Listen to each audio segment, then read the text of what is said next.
Monty Show, the truth in sports talk streaming.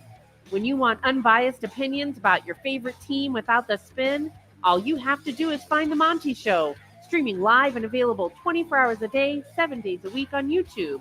And now, here's Monty. Hey, the Monty Show, live on your YouTube machine. How the heck are you? As always, we are presented by The Advocates, theadvocates.com, the best injury attorneys in the business. And I tell you every single day, when the weather gets bad, accidents go up, you know it's going to happen. Jake and I almost got on a live this morning by Jimmy the landscaper in his huge-ass trailer and truck. That wouldn't have been my fault. I was doing my thing. He just decided he wanted to be where I was.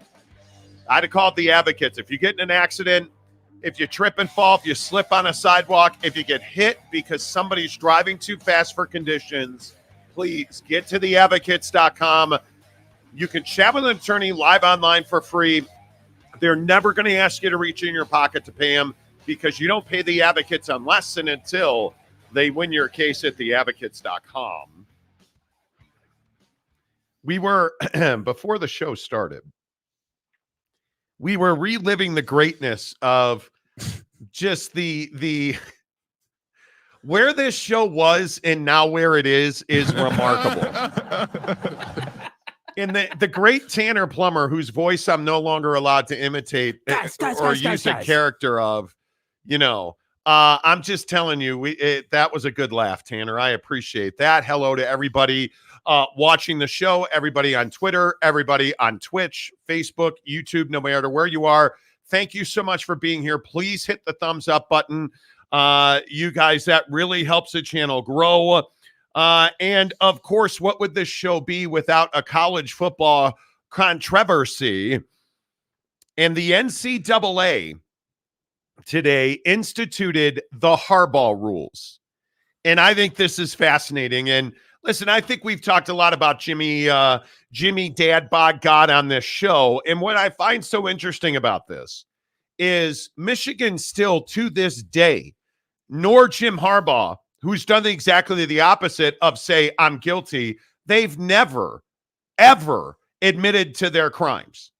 So today, the NCAA instituted what I have taken to calling the Harbaugh Rules, including punishments for coaches who get suspended during the season, which Jim Harbaugh, you may have heard, missed 6 games this year, 6 game days, right? He was able to coach during the week. That's no longer possible. If you are suspended for a rules violation, you are now suspended the entire week. You can no longer coach during the week. Show cause is a big word that a lot of people throw around. A show cause notice means that if you are, let's say Jim Harbaugh gets a show cause order, he will be under this rule where if a school wants to hire him, they will have to show cause as to why he is the best and only candidate for that job. And if they do hire him, severe penalties will be leveled against that institution. These are clearly the Harbaugh Rules, but Jake, are they too stiff? I don't think we can say they're too stiff or too much. I think this is the ramification of what we saw go on this season. And I whether you like Jim or don't like Jim or hate Michigan or don't like Michigan, like this is just a sort of a side effect of what they did. And I think it's a clear sign that the NCAA is not going to stand by and let this stuff go on for long periods of time. And I think that, to me, is what's really interesting about this whole Jim Harbaugh, state of affairs right now. When you look at, hey, is he going to be at Michigan or is he going to leave? Well, the NCAA doesn't care about that because they're rolling out what we're dubbing the Harbaugh Rules. And to me, I think it's a clear sign that the Michigan as a university is going to be disciplined.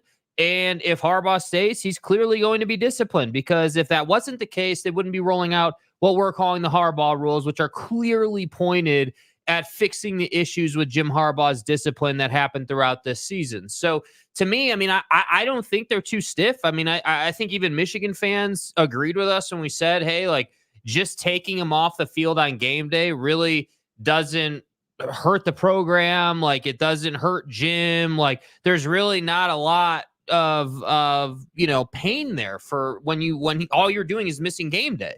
Yeah. And I think this third item here is very interesting. Creating a public database identifying individuals with a history of level 1 or level 2 violations. So I don't know how this is not pointed at Jim Harbaugh. Mm-hmm. And the fact that now the fines for infractions are going to be significantly more, and they'll go to the Student Athlete Assistance Fund. They're going to crack down on this. And I don't understand schools like Michigan who fight so hard to hang on to guys, where now the NCAA is instituting rules to tell you, if you're going to have Pirates as your head coach, we're going to hammer you. Yeah. So why do you hang on for so long? Because this is, and I don't know what you guys in the comments section think, but there's no way these are not the Harbaugh rules. I just think it's a culture at Michigan. I mean, as to why they continue to hang on to them. I mean, if I said, hey, your the head coach of your football program just won a national championship, obviously on its face, you're like, yeah, we want to retain that guy. He's done a great job. Like, awesome. Like, you know, we've been to the top of the mountain, but when you look at the price you're going to have to pay, not only now, or really in the past, now and moving forward, I'm not so sure how worth it that national championship is going to be in the end for you. I mean, you're always going to be able to say you were the best team this year, and I'm sure you love that.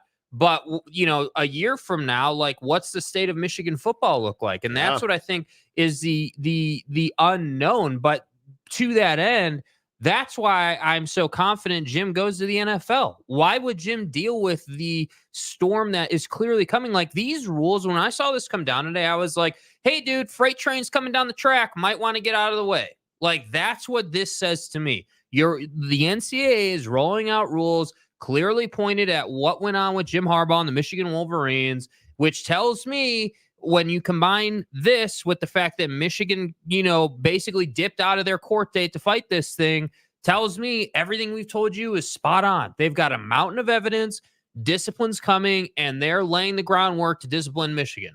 That's as straightforward as it is. I think it's going to be very difficult to get away from it. I don't know how you do it. And again, I think that the issue is twofold.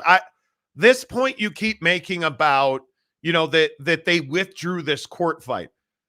I think that is one of the most important moments in this entire Jim Harbaugh thing, because you look at the way that they went after the Big Ten and the NCAA so publicly with inflammatory statements and accusations and, you know, court filings. And then at the end of the day, you just withdrew it and said, yeah, we'll take the penalty.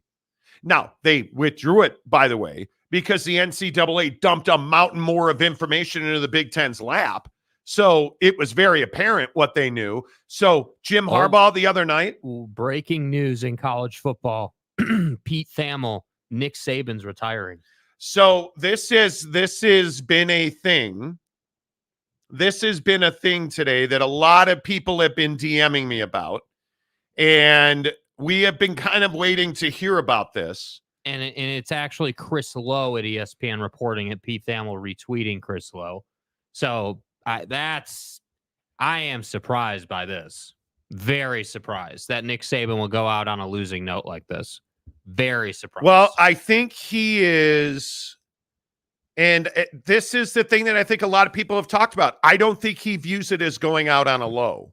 I mean, Nick Saban is he is the single greatest coach in the history of Alabama football. Mm-hmm. I don't think there's any doubt about that. And I think he's the single greatest coach in the history of college football, period.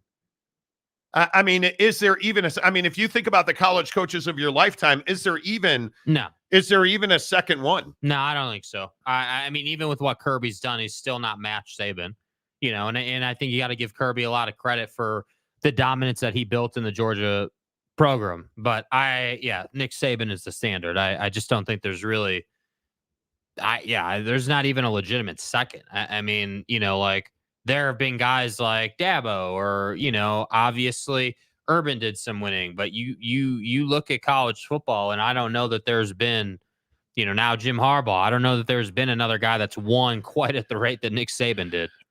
This absolutely is a game changer, and I am very curious to see how does Alabama react to this. I mean, I think you look at The news of the day in coaching: Pete Carroll fired by the Seahawks, Nick Saban retiring from Alabama. I mean, these are gravitational changes. And obviously you look at Nick Saban, there is no other standard than what Nick Saban's done at Alabama, resurrecting that program, putting guys in the NFL, a defensive guru, certainly a talent evaluator and developer, maybe like none other we have ever seen. Nick Saban, his retirement today, according to ESPN, Nick Saban is retiring at Alabama. His retirement is no different than Tom Brady walking away from the NFL, Michael Jordan walking away from the NBA, the titans of the sport. You have to put Nick Saban into that conversation. And I don't know how Alabama ever moves on from this. I don't know how you replace Nick Saban. You replace him by putting another coach in there. You're not going to replace Nick Saban. Mm-hmm. This is that style of character. This is that style, that magnitude of person, where Nick Saban retiring from Alabama today, according to ESPN. There were reports earlier in the afternoon that Nick Saban called an emergency 4:00 team meeting today where he was going to tell his team that he was retiring.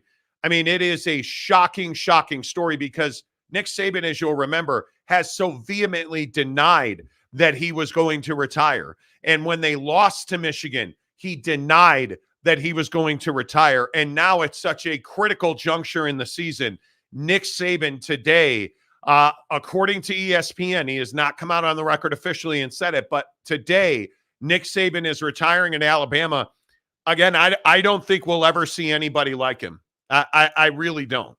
Yeah, I think Nick Saban is, again, you set the Alabama love or hate aside. I mean, just the job he's done is just it's second to none, dude. He's the GOAT. I think, just the same way that Bill Belichick ran the NFL for all those years, Nick Saban's run college football. I would even go out and say that Nick Saban has defined and laid the blueprint, created the blueprint, the foundation, the road to building a championship caliber football program. And he's shown you he's done it a bunch of different ways.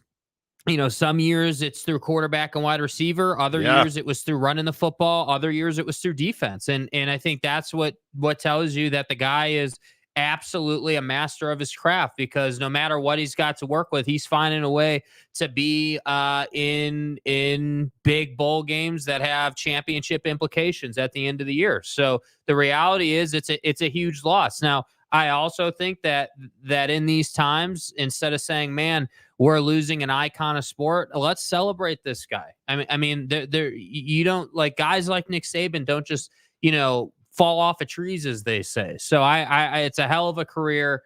And I'll be very curious to see who decides to try to fill his shoes, because you don't want to be that guy. You don't want to be that guy that's following Saban. That's a tall order. No, Nick Saban retiring at Alabama with 7 national championships, 11 SEC championships, a record, as you see, at 292, 71-1 as a college football coach. Absolutely a dominant force, 201 wins and 29 losses at Alabama is remarkable. And you start looking at his, do you guys understand his SEC record at Alabama is 117-18 at Alabama, 28-12 at LSU, a dominant force in the SEC. And you look at the national championships, you look at the unbelievable success, the bar that this man created. I don't know how you put into words how special and how impactful and how remarkable Nick Saban has been as the head coach at Alabama. And now he steps aside. And I don't know what college football will be like without Nick Saban, because frankly, Nick Saban is the greatest coach of my lifetime. And as an adult, I don't know that I don't believe I've known college football without Nick Saban. Whether it was Toledo in 1990, Michigan State in 95, to LSU in 2000, to Alabama in 2007. a remarkable, historic career comes to an end today as Nick Saban retires at Alabama. It is shocking. Mm-hmm. And immediately, I don't know where Alabama goes. I don't know. I don't know that it's time to even guesstimate where he goes. But I think now you look at the face of college football. I think the game changes now. And you can't help but wonder if Nick Saban has lost some fire for the game because of the, I don't know, is the word ecosystem, because of the culture of college football now. You feel like, I don't know that any of us can even argue that has to be playing a role. Yeah, I think, college football has obviously changed, and Nick Saban is one of the great mentors and inspirational speakers, motivational speakers. He understands how to get kids to grow and how to help them grow and how to help them to become more disciplined. And I think it kind of cuts the knees out from under a guy like that when you've got the transfer portal and NIL doing what the portal and NIL do, which is, hey, I'm not getting playing time, going to go to another program. Okay, fine. It used to be that if you committed somewhere and you were on the Crimson Tide roster, you were there for 3 years. Yeah. And you didn't have a choice, and you were going to buy in or you weren't going to play football. And I think when that was the case, Nick Saban was a Titan, and that thought lines up directly with when he had his most successful seasons. And I think you're seeing those guys that played for him during that time are now in the league being productive NFL players. So yeah, I mean, I tend to agree that with the changes in college football, that has probably taken some fire out of him. And that's understandable. I get it, man. It's kind of a racket now, no doubt about it. Yeah, I think it is very difficult. When you look at Nick Saban, I mean, this is a historic run. You guys understand? He won 6 national championships at Alabama, 1 at LSU.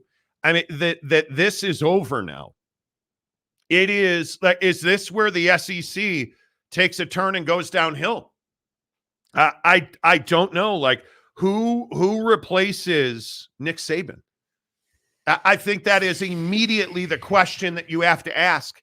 And I mean, obviously, the names that are out there are going to be obvious. Lane Kiffin, Steve Sarkisian has to be on that list.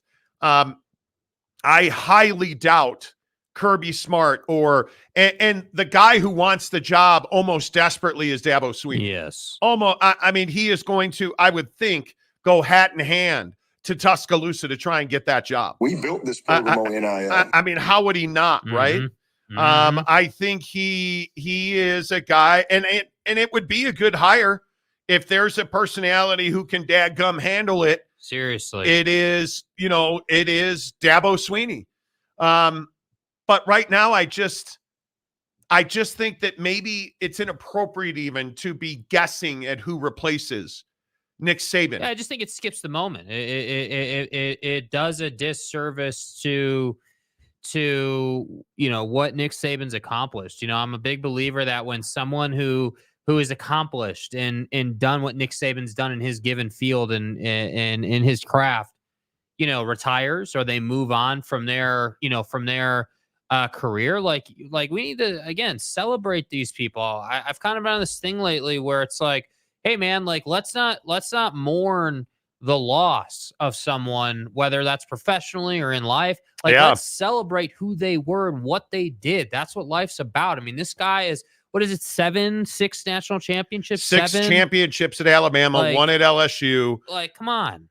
I mean, obviously the things that change about Alabama is Nick Saban's a culture. Yes. I think with all of the motivational speeches we've seen out there, with all of the impact that he has had on humans and the lives of his players and humanity in general, the philanthropic things he's done, the community things he's done, the things you never hear about, it's unbelievable. And the only thing that you can say is, what an incredible ride Nick Saban has had as a head coach at Alabama.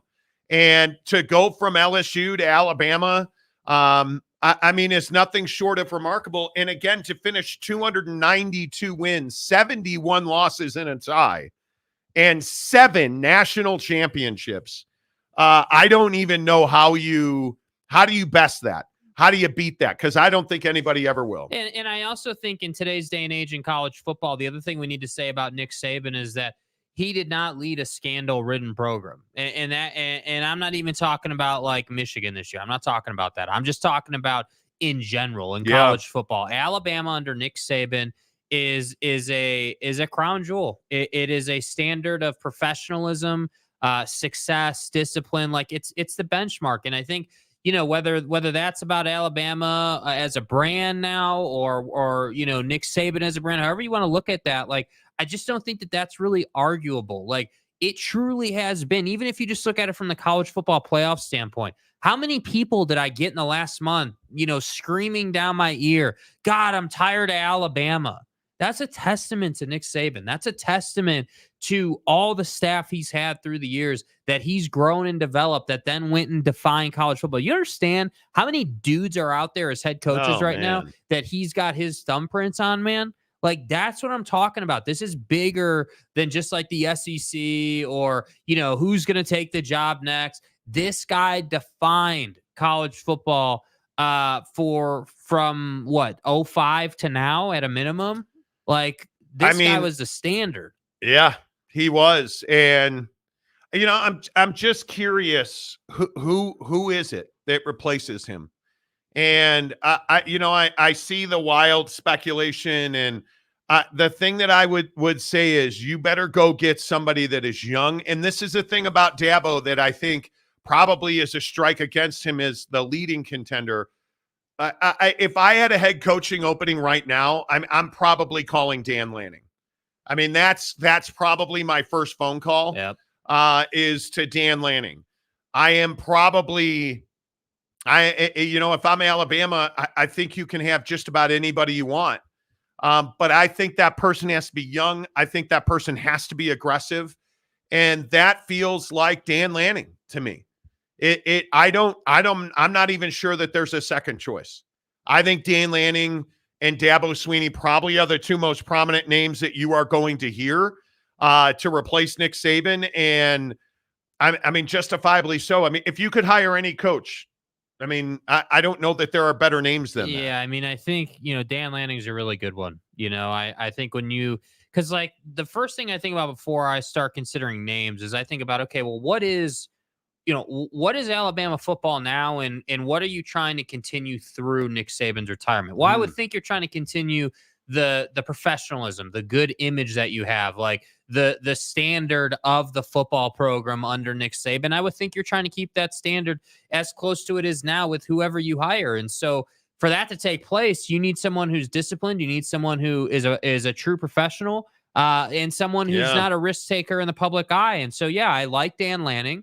I think, Lane Train is a good candidate, but I'm not so sure he's edgy enough for the Alabama job. I would agree with that. He's a little, he likes to run a little bit looser of a program, I would say. He's a little bit more of a player's coach, so I'm not sure that would be a great fit, but he's definitely a candidate. The guy that probably will piss some people off, but what about Mike Norvell at Florida State? Yeah, I mean, he's done a phenomenal job, right? Yeah.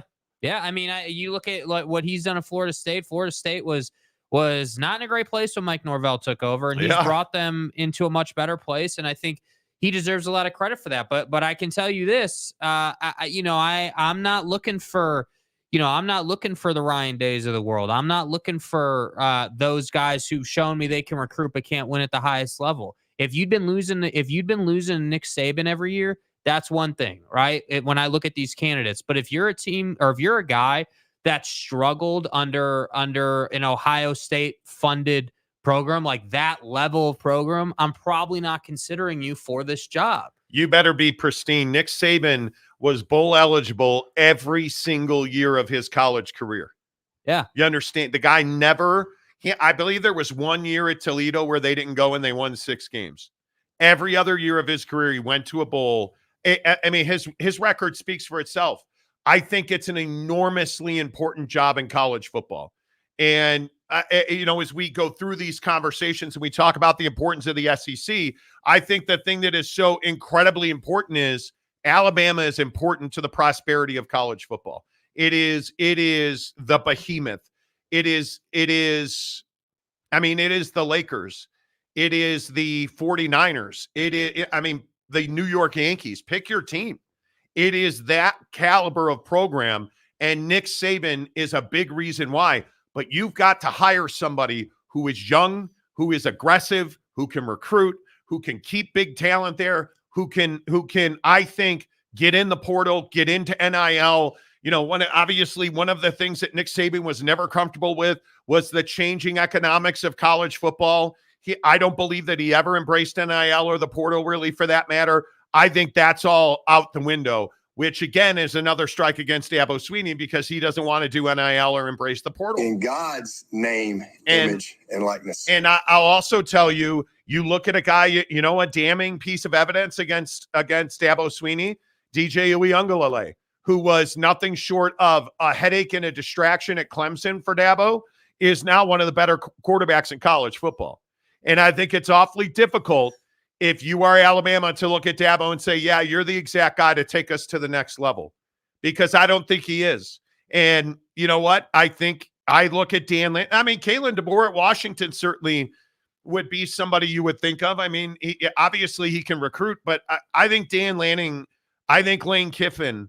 Dan Lanning strikes me as a guy that's ready for an upgrade, but is never going to quit at Oregon. Like, he would only leave Oregon if an Alabama level job became available. I would agree with that. Where are you going? Are you Mario Cristobal to Miami? That's not Dan Lanning. Nah. Dan Lanning, if he leaves Oregon, is going to wind up at a place like Alabama. I don't even think that it is. I don't even think that it is arguable that Dan Lanning, if you hire Dan Lanning to replace Nick Saban, you're living life right. I don't think there's any question about that. But understand what this profile has to be, in my opinion. Young, aggressive, NIL, portal guy. I think you better have a defensive-minded coach at Alabama, because that conference is so dominant that you have got to win with defense in that conference. And I think if you're Dan Lanning, you showed that you can hire an offensive staff who can.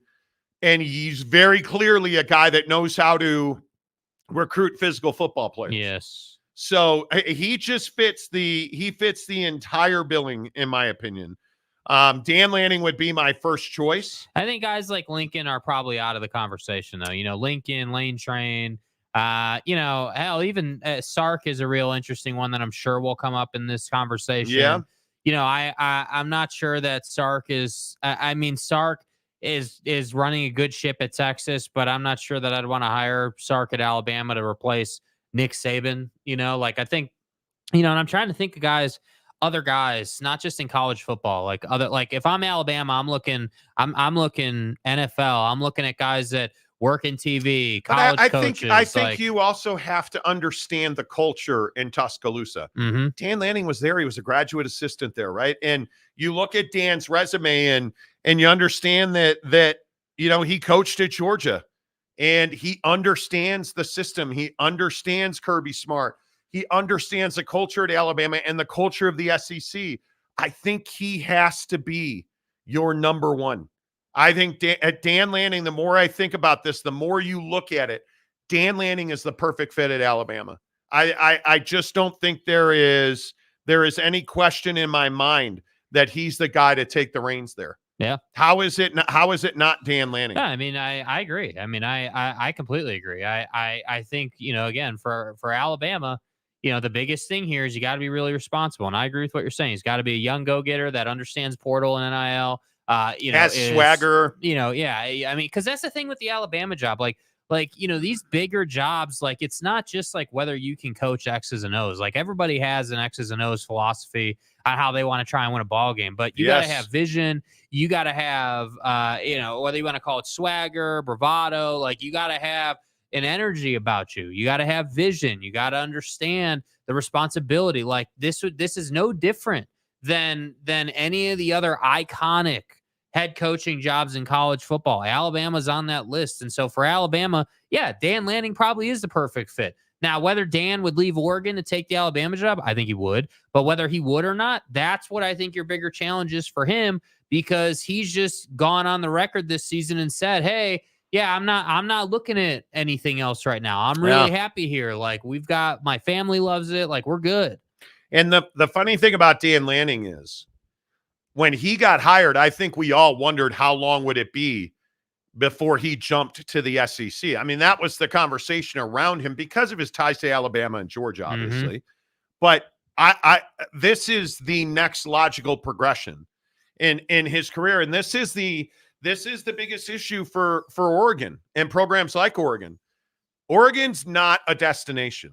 Oregon it has largely, if you look at the history and maybe Bilotti's after Bilotti or whatever you want to point to, but you look at Chip Kelly, arguably one of the biggest personalities, the biggest names at Oregon. He jumps to the NFL and then comes back to UCLA. You look at that job, Mario Cristobal left for his dream job at Miami. And I know that's his home and there's all that BS. Oregon's not the final stop. It is a stop on your way. It's a launch pad. And I think that Dan Lanning, because I there's no doubt that Dan's going to recognize that the iron's hot, because I don't think it was accidental that he did ESPN and ABC during the national championship games. I don't think that was not accidental. He shined. He's a media personality that put him in front of every college football player in the country, every high school football player in the country. I was pleasantly surprised with what he did on ESPN. Yeah, that was not accidental. Yeah. And I think if we're talking about who the right replacement for Nick Saban at Alabama is, and if you're just tuning in, Nick Saban retires, according to Chris Lowe at Alabama. He has told his team in a team meeting today in Tuscaloosa about an hour ago that he is retiring as a head coach at Alabama, and just the end of an era of college football. Yes, it is the end of an era. But if you are, I don't think about what is in your head if you are Steve Sarkisian right now. I think what's in your head is, man, it got easier to win the SEC today. Certainly. Right? Because I don't think Steve Sarkisian's a guy that's looking to take the Alabama job. And I don't think that, if you're Sark or any of those other guys in the SEC, you're sitting here saying, hey, man, that's one less guy that we got to worry about, while simultaneously celebrating the path and opportunity he created for you. Yeah. Sark and Saban is well documented. Lane Train and Saban is well documented. I don't know, man. I just think that, Dan Lanning is a great fit. And if they hire him, well done to Alabama. But I think that we need to spend a lot of time, pondering and reviewing and considering just all the impact that Nick Saban had on college football. Yeah, I think he absolutely changed the way that we considered football. Nick Saban was one of those guys that scared you. Nick Saban was one of those guys that physically and mentally intimidated the teams that he went against. And I think it is absolutely the end of an era in college football. I don't know how else to describe it. The guy failed at almost nothing. And it is just remarkable the success he had. Absolutely. All right, let's get your comments in here on the Monty Show. As always, I ask you to hit the like button. Please subscribe to the channel here on YouTube. If you are watching on TikTok or Twitter or wherever, please find us on YouTube, The Monty Show. Give us a thumbs up, subscribe to the channel as we talk about the retirement of Nick Saban at Alabama, presented by our good friends at BuckedUp. BuckedUp Energy is going to power us through the rest of the show. Buckshot in the description below. There's a link to get 6 free buckshots, which is the best energy shot you've ever had. 200 milligrams of naturally sourced caffeine through green tea leaf extract. And it does exactly what it says it's going to do. It's going to power you through the rest of your day. And you're not going to get some big spike. You're not going to get the face tingles and the sweats and then a huge crash. because they use elite ingredients. So if you got that pivot table or the Excel spreadsheet, a big presentation, maybe you got to meet with your team and tell them you're going to retire, you better pop a buckshot first. There you go. Blue Raz. I'm telling you, it's the best flavor in the business. I love it. Watermelon's my second best. Hook it up right now. BuckedUp.com. Use the promo code Monty to get 20% off at checkout. Big Blue Horses. It says the NCAA are sanctimonious pigs trying to stay relevant while the courts in the college football in NIL era leaves them behind. Okay. That seems aggressive. It's one take. Yeah. OG Gary, Saban was Bama. Saban was the Tide. Mad respect to Nick Saban. Thanks to Saban for memories through the years. Goodbye, legend. And no, the SEC still alive and well. Well, I certainly think the conference is healthy, but you can't sit here and deny the fact that Alabama changing head coaches and really changing culture and just changing everything inside that program. Yeah. You can't deny the fact that makes them vulnerable from a football standpoint. Yeah. And again, you don't lose whether you're a university, a football team, a conference. You don't lose Nick Saban and not have a fall off. And I think it's very interesting timing that Nick Saban is retiring with all of this realignment and all of this change going on in college football. And the end of the 4-team college football playoff. And who's going to hire him to do TV? Because you can't tell me dude's just going to kick it in the lazy boy. He feels like a CBS guy. Well, I think he feels like an ESPN and ABC guy because they have the SEC contract. Yeah. So I think that'd be interesting. Lopes fan Gabe says, am I the only casual wondering what the Bucked Up Hunter is up to today? He references Aaron Wilson, who Aaron Wilson gifted a Monty Show membership. Let's go, baby. Kaufman gifted 5 Monty Show memberships. Lopes fan Gabe gifted 5 Monty Show memberships. Love it. Joseph Harper for $5 says, wow, Carroll ousted and Saban retiring, and the Jagoff Eberflus lives on. What a day so far. Yeah. We'll try to find time to get to the NFL coaches now, obviously. Kaufman says, I think it's the right time for Nick. The real question is, what does his retirement mean to the SEC? I think it means we're going to find out how attractive that job is. Because I don't believe that you can go hire somebody with no NFL experience. I think if you are doing that, you are taking a huge risk at Alabama or with no college experience. So an NFL guy, and a buddy of mine texted me about Sean McVay. I think, with all due respect to my guy, I think that's one of the most foolish suggestions I've ever heard. Sean McVay has 0 college football experience. And in my opinion, you cannot take that risk. And Sean McVay is a great young football mind. That's a massive risk if you're Alabama. 100%. You cannot go and take a risk like Sean McVay. I think your bar is one of the top coaches in the profession who's got ties to the SEC. I think that's hugely important. And again, I think your low point is Dabo Swinney. I think you have to shoot higher than Dabo. Because I do think the last couple of years, Dabo's been damaged at Clemson. I think with the way that the program has faltered and I don't know if it's inability is a strong word with a coach the quality of Dabo Swinney, but his inability to leverage NIL in the portal to build Clemson football and maintain that level. And that's maybe the best, feather in the cap of Nick Saban. He hasn't exactly leveraged NIL in the portal, and he's kept Alabama at the top of the poll year after year after year. How did he do that, though? And I think this is what Dabo needs to learn, and this is what other guys need to learn. Because, again, I'm going to keep saying it. Nobody has done what Saban's done. Nobody's had the continued success at the level that he has had, which is national championships secured and won and put away. And so Dabo's thing is that, hey, we were good when Trevor Lawrence was there. Yeah, we were good. We had a good team.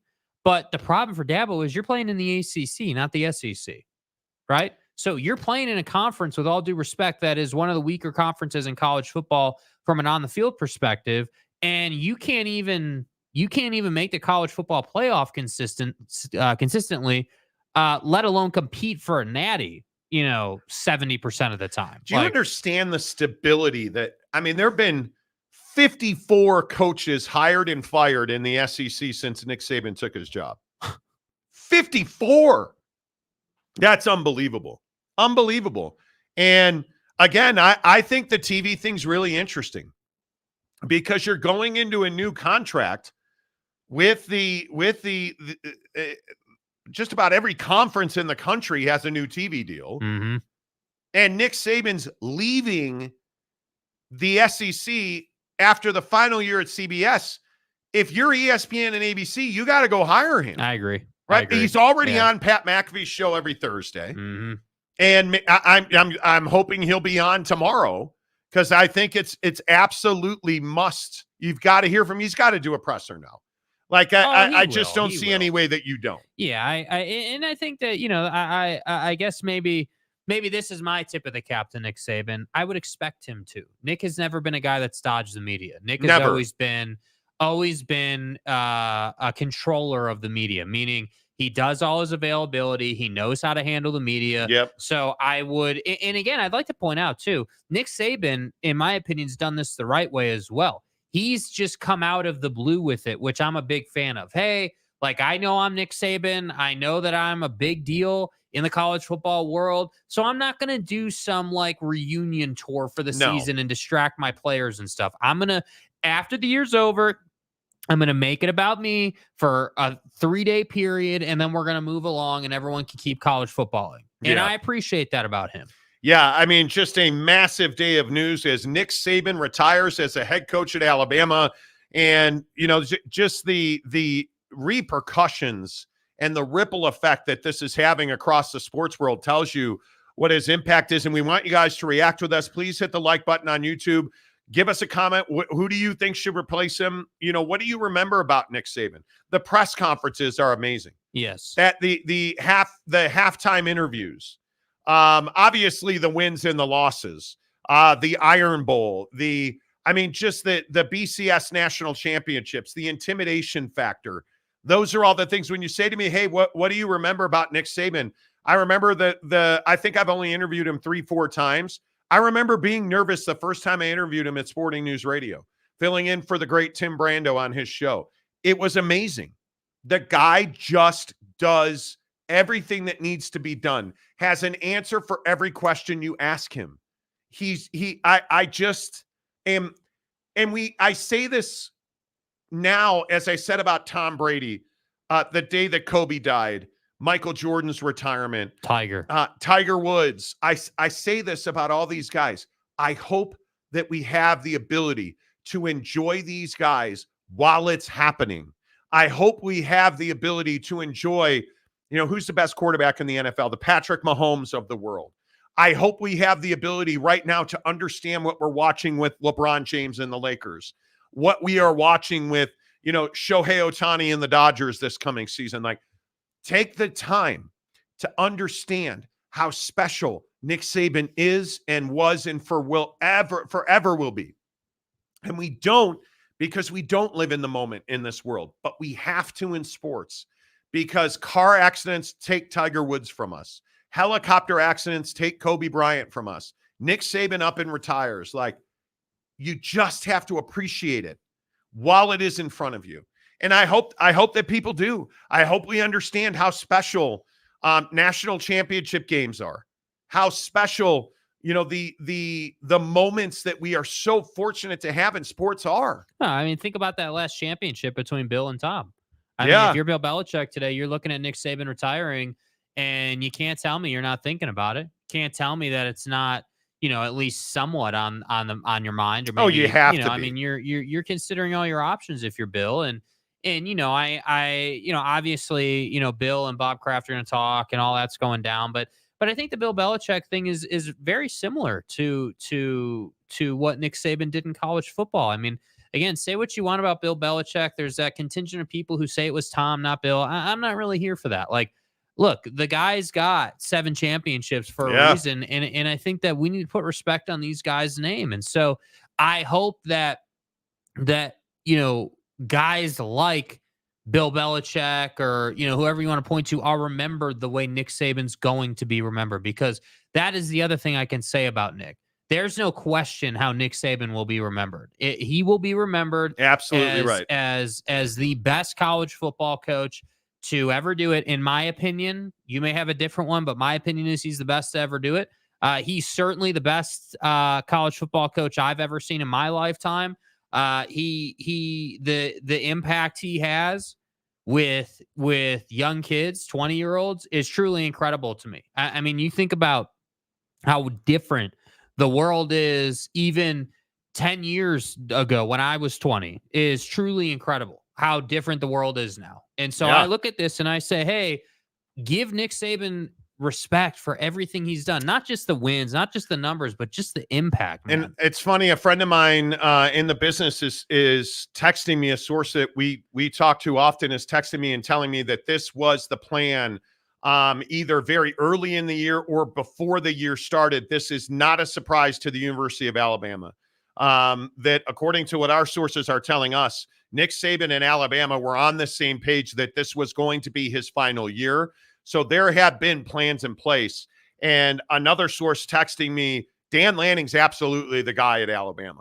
And I agree with that. I think Dan Lanning's the exact right person to be in this position. But if you're just tuning into the show today, Nick Saban announced to his team this afternoon that he is retiring as the head coach at Alabama.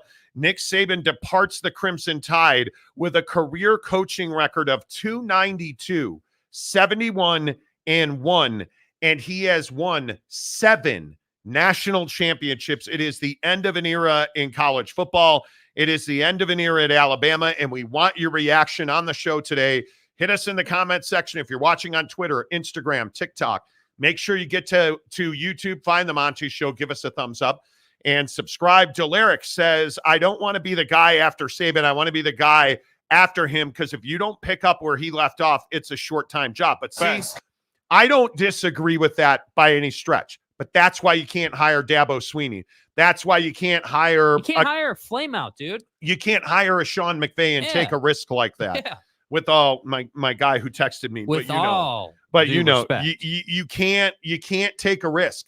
Guys like Dan Lanning, the reason you hire a guy like Dan Lanning is he's ready for that next step. He can, because what are you going to have to do at Alabama to succeed? You're going to have to recruit, develop, and win. He's shown he could do that at Oregon to a certain extent. Obviously, losing twice in one season to Washington was not ideal. I think it helps him that Washington went on to play for the national championship. Certainly. But he's shown an ability to work the portal. He's shown an ability to have NIL. He's shown an ability to work with massive boosters. I don't know of one that's bigger than Phil Knight and Nike at Oregon. He's shown an ability to operate and has the skill set that you will need to succeed at Alabama.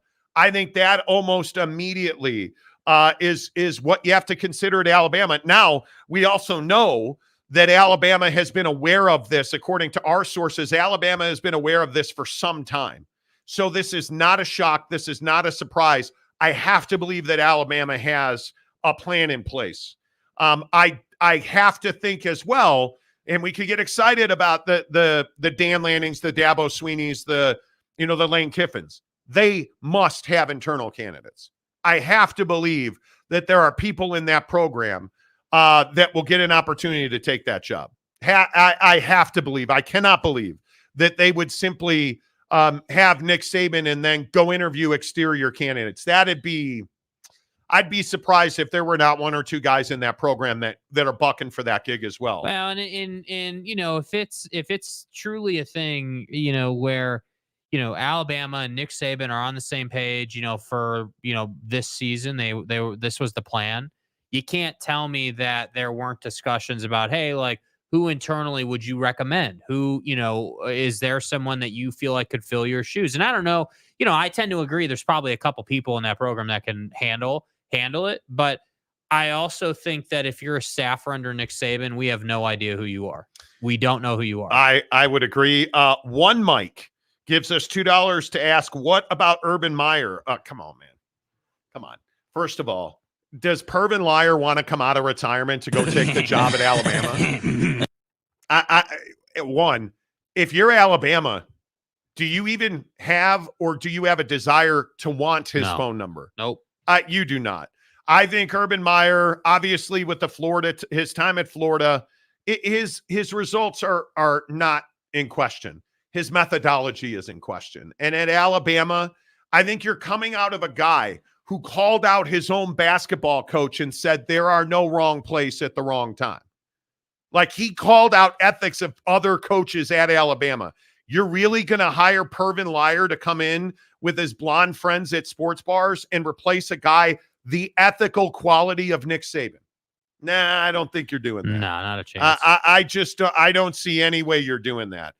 Jesse Crum says Meyer is not coaching again.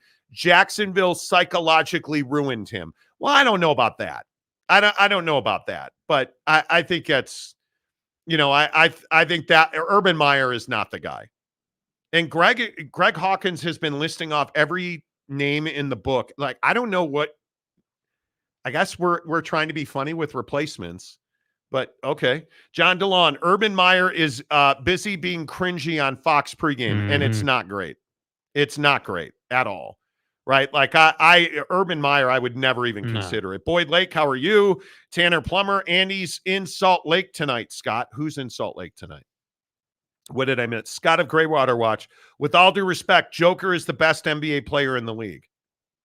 Okay, cool. Well, way to be on topic. We'll see you in the 5 o'clock. San Diego State, Aztec. Glenn, what's up? How are you?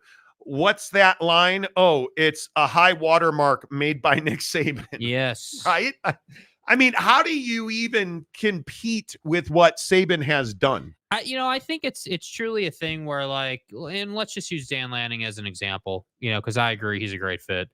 If you're Dan Lanning and let's say you take the job, you step into that role, your mindset can't be to try to top what Nick did. I think your mindset has to be, okay, we need to put a plan in place to continue to compete to win the SEC every year. Every single year, we have to be a double-digit win team.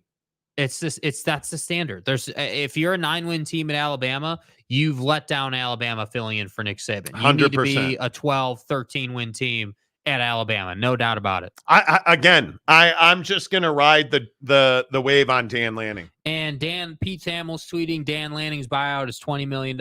I assure you, that's Alabama is not sweating that money.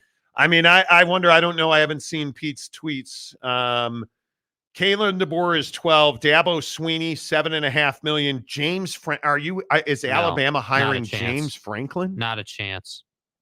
Mike Norvell's buyout. See, that's a name that I would quietly. Dark horse. Mike Norvell at a $4 million buyout at Poverty University, FSU. Dude, we've been having a good show. Like, come on. Why? I think there's no price you don't pay to get the best available coach. That is because that's a huge job. Boyd Lake, would Whittingham take a call from Bama? I'm sure he would, but again, what's the profile? What's the profile of the coach? Like, I see everybody saying, that you want to have Pete Carroll. Carroll does fit. Pete Carroll got run out of USC. Yeah, that's not going to work. You're not going to hire Pete Carroll. What is he? 72 years old? Yeah, you're not going to hire Pete Carroll. You're going to hire, in my opinion, the young, aggressive coach who's shown you he can recruit NIL and portal, that he can build a program and win. And I think the prerequisite of them all is you have to have SEC experience. And if you have ties to Alabama, that's even better. And I think Dan Lanning checks every one of those boxes. Was a GA at Alabama, was a linebacker coach at Georgia, knows Kirby, understands Kirby, can recruit against Kirby. $20 million is a drop in the bucket. And you don't have all the ACC drama when it comes to Dan Lanning. Correct. And I think, and again, I know it's not Mike Norvell solely doing all that stuff at Florida State. Like, I know that's kind of a pretty deep bucket there, but like, he's part of that situation. I mean, he's shared his, he's had his fair share of words said on the Florida State issue. So, I'm not so sure that that Mike Norvell, now that I think about it, I'm not so sure that I love Mike Norvell. Yeah, he's a candidate, no doubt about it. And that tiny little buyout's definitely attractive. But I got to say, I was a big Dan Lanning hater early in the season. Not a fan of how he handled Dion and all that nonsense. But you got to give the guy respect. I mean, the guy's just gone out and done a lot of winning at Oregon. And I know he came up short. Losing at home to Washington's unacceptable, but he has all the things you need to be successful at Alabama. And to that end, I can't even think of another guy that A, checks the age box, B, checks the personality, energy box, and then C, understands, the responsibility that you're taking. Because I truly believe that's what we need to be saying. I mean, if you're going to take the Alabama job, you're taking on a huge responsibility, not only at Alabama, but in college football. Like, if I told you 2 years from now, Alabama's a garbage program, that's not good for college football. That is really bad for the SEC if Alabama were to just tank or become a program that's, an 8-win average thing. Like, that can't happen, man. Yeah, and I'm really curious, what list emerges. I think it is very, very interesting who will have the courage and the fortitude to even attack taking the Alabama job. I mean, look at this. Look at it. And I just want to put this into perspective. This ESPN just tweeted this Nick Saban stat. He's got 44 first-round picks and 29 losses at Alabama. Wow. Dude, like, that's how dominant this guy was. Yeah.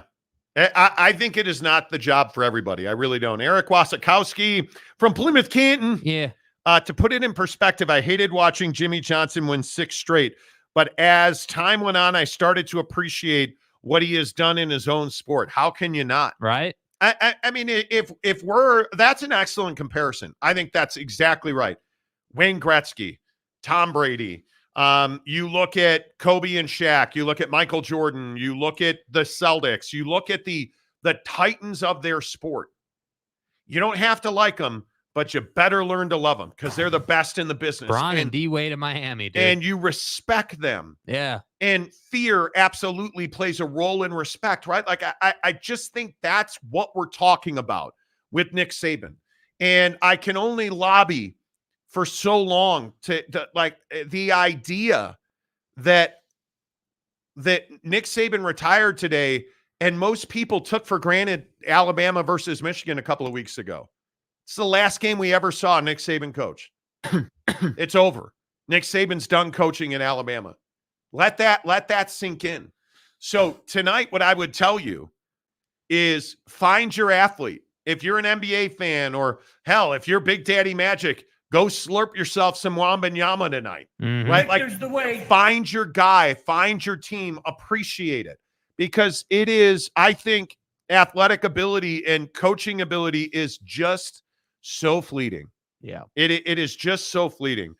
John DeLon says, considering Lane's recent portal haul, would Kiffin be interested in Bama? I think Lane Kiffin would be in Tuscaloosa already if they called. Well, look, the thing you need to be saying there, John, is who wouldn't be interested in Tuscaloosa. I mean, that's what we need to be saying. The reality is, though, Alabama should really only be interested in 2, maybe 3 candidates for real, like guys that they would truly consider to take the job. That list should only be like 2 to 4 people deep, honestly. Yeah, I think it is. It's remarkable. And, as we enter hour number 2 of the Monty Show, presented by our friends at TryDayTrading.com, TryDayTrading.com/Monty. Stop talking about the problems you have in your life and solve them. I know that a lot of people are dealing with financial difficulties. A lot of people are paying for Christmas, or, they're under the pressure of an exorbitant mortgage. You guys, TryDayTrading.com. If I said to you, give me $10 and I'll show you your financial future, would you do it? Of course you would.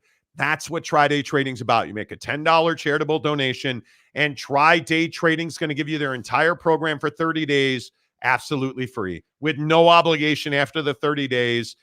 Their traders that graduate their program and trade full-time are making $1,000 a day. That's $240,000 a year, $5,000 a week, $20,000 a month.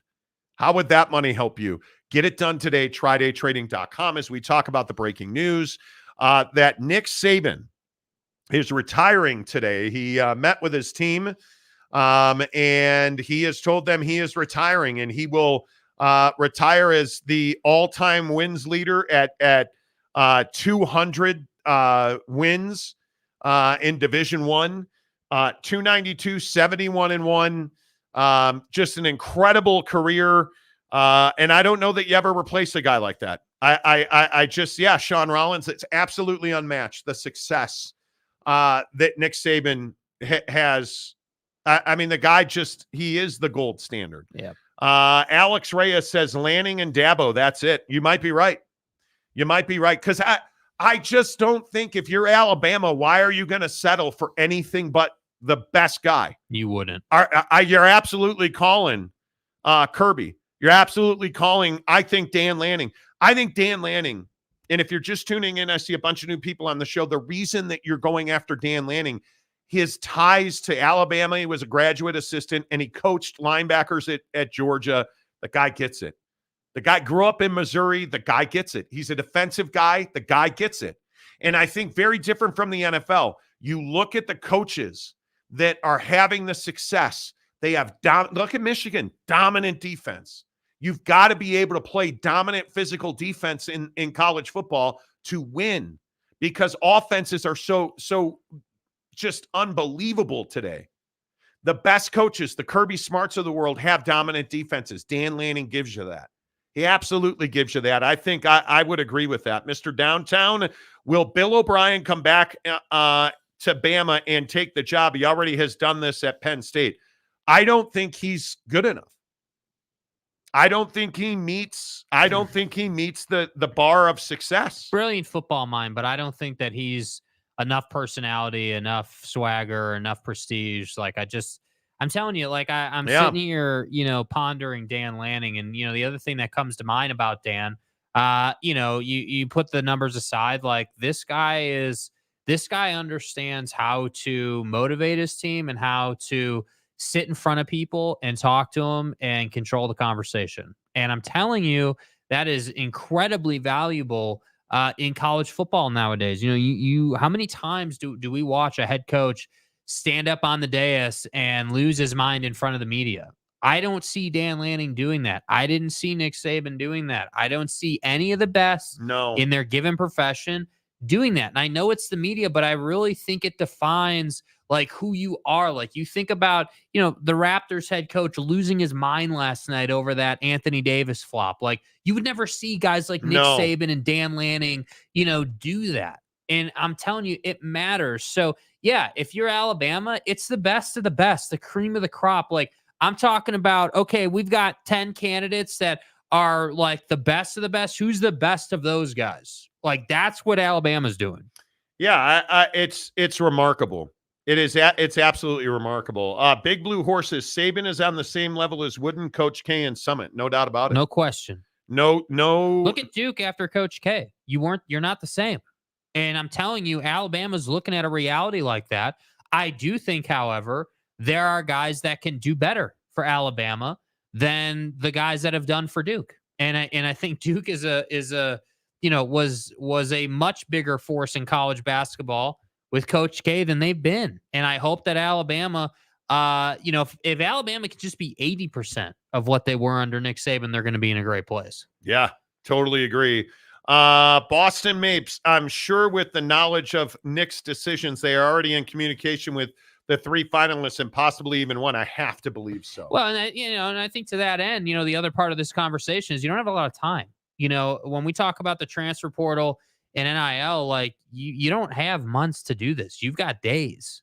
Like, honestly, like, you're going to announce this probably what's today? Wednesday? By Monday, we should know who the next head coach of Alabama football is. Well, and I think the question that has to be asked is, how do his players feel? Because much to Gary's point, how many guys are going to get in the portal because they wanted to play for Nick Saban? Well, I think it depends on who you hire to replace him. That is, again, young coach that relates to his players, Dan Lanning. Dabo Swinney ran guys out of Clemson. Dan Lanning's the guy, period. Dan Lanning's the guy. Because you see Oregon players that will run through a wall for him. Yeah. And you see the way that they played for him and the hugs and the respect. Look at the way that, Bo Nix just dumping praise on Dan Lanning. Look what he did with Bo Nix. Yeah. That might be the best example of why you would want him.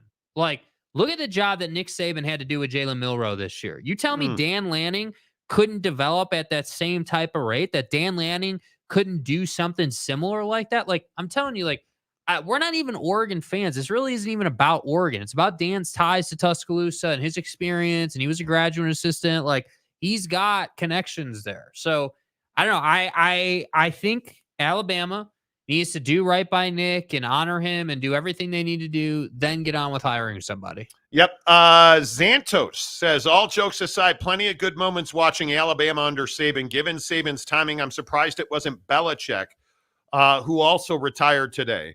Well, I don't think Pete Carroll retired. I think he got whacked. I don't think there's any doubt about that. Based on what he said on the weekend, he was not looking not to coach. The eye patch, Dan Lanning, Oregon fans suddenly break into a cold sweat. You better, because how do you replace Dan Lanning? At Oregon, see, at Alabama, you're not going to replace Nick Saban, but you don't have to. But you better get close, right? You better have one of the best coaches in college football. At Oregon, we're talking about Chip Kelly. We're talking about Mario Cristobal. Like, the problem is Dan Lanning is a phenomenal hire. Phenomenal hire. Who does Oregon? Let's pretend Dan Lanning takes the Alabama job. Where does Oregon go? Does Oregon call Urban Meyer? It's a legitimate question. Alabama's never calling Urban Meyer. Is Oregon going to call Urban Meyer? Man, part of me thinks they would. Part of me thinks they would. And I think that's the difference. We're not talking about, average-ass Pac-12 team. We're talking about Alabama. We're not talking about average-ass Big Ten team. We're talking about Alabama. Yeah. They can have any coach in the country they choose to hire. My guess is Kirby wouldn't even take the conversation. No. But they can have any coach they want in the country, with few exceptions. And if you're Oregon, you're going to have a tough time recovering from losing Dan Lanning. And I think that's why a guy like LSU rebounding to Brian Kelly, it's a huge hire. What did Oregon fans say after you lost Mario Cristobal? Oh, man, how are we going to replace him? Well, and you went and found Dan Lanning. So I agree. You're not going to go from Dan Lanning to some, jag, if you will. Boyd Lake, the SEO King of America, says, I like seeing guys retire that seem to still have some years they can enjoy. Congrats to Nick Saban. 100%. Yep. And Nick obviously has a phenomenal wife. His family's very important to him. Oh, man, the drop. Phyllis. Jesus, the dynasty is not over. Yeah, it is. Yeah, it is. That's the bottom line. The dynasty is over, Phyllis. The dynasty is not over. Wow, the late Phyllis. Nick Saban is a better man than you are. Did somebody do a wellness check on Feinbaum? Wrong time. I hope somebody checked in. Week for my guy Paul, dude. My goodness. Golfer Bass. It is Lanning or Kiffin. Dabo is not on any list in Tuscaloosa. Probably not. I think it is. Yeah, that's a good point. I mean, Dabo's. Yeah. I think Dabo's damaged goods. If we're being totally honest dude, you haven't won enough. I mean, that's the problem. Like you seem rather average. You seem mediocre now. Like you haven't won enough. You won because you had one good round of recruiting with Fivehead and company. But after that, what have you been? And I agree with what everyone says. He hasn't embraced NIL. He hasn't embraced the portal. He hasn't kind of come around to the new age. And so because of that, I probably wouldn't even hire Dabo. I mean, he's on the list, but I'm probably not hiring him. He's definitely not in the top 3. And that's the thing with Dan Lanning. Dan Lanning is a savage in the portal. Dan Lanning understands NIL and appreciates it and understands that, you need to take advantage and leverage it to get guys paid so they want to come play for you. So to that end, I do think that Dan Lanning's a great fit. I think he'd be the number 1 candidate on the list. Who the hell knows if he wants the job? I assume that he'd take that call. Oh, come on. I don't think you don't coach you don't grow up in Missouri. coach it at Alabama and Georgia and not take the phone call and not desire that job? And is there a more competitive dude than Dan Lanning? I doubt there is. Mm-hmm.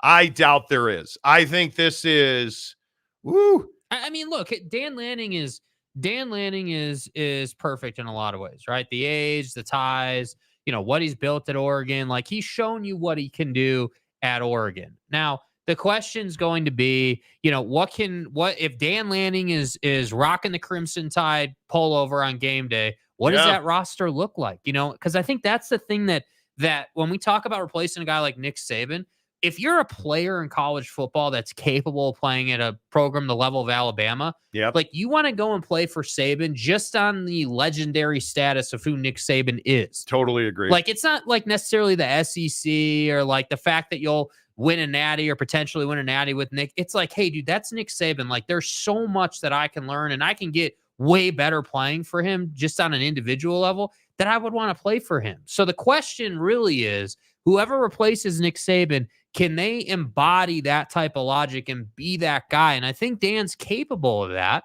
But again, it remains to be seen. I agree with what you just said, though, and I think it's an important point. If I'm Kirby Smart, I am not interested in the Alabama job. I want nothing to do with that. Absolutely not. I agree. I think you look at Kirby and what he's built at Georgia.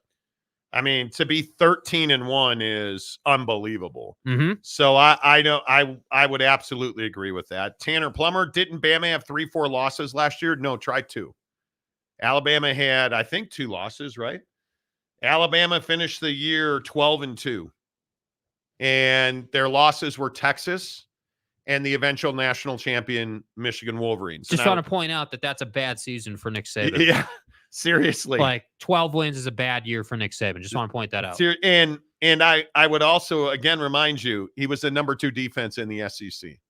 So, I mean, no 3-4 losses there. And if you're an OG college football fan, and again, I don't care who your team is, I think if you take an objective look at Alabama this year, you appreciate the coaching job that Nick Saban put on in his final season.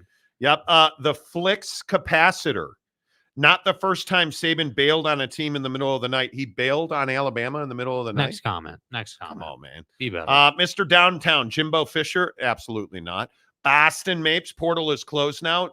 It does not matter if the portal is closed because when your coach quits or leaves, you have the ability to transfer. It is built in. And, hey, look at it. Wow. Look at Alema Harrington presented by our at TridayTrading.com. I mean, obviously you forgot that the colors at Alabama are crimson. Right. that was my mistake. I'm sure. But I don't wear red anyway. That's just you don't. My policy. I just don't wear red. But I love this conversation, man. Can I just let me chime in on this, please? Because this has always been my philosophy when it comes to legendary coaches. Okay, not just coaches, but legendary coaches. That it's never the man that replaces the man that ends up being the man. It's the man that replaces the man who replaced the man that can become the man. Now, what I mean that's hard to follow, right? But let's take, for instance, Lavelle Edwards. You try to replace Lavelle Edwards, and the first guy in is going to have a hard time because he's directly in that shadow. So Gary Croton, although he had a nice first season that collapsed at the end, right? 12 wins that year, but still that didn't end well for him.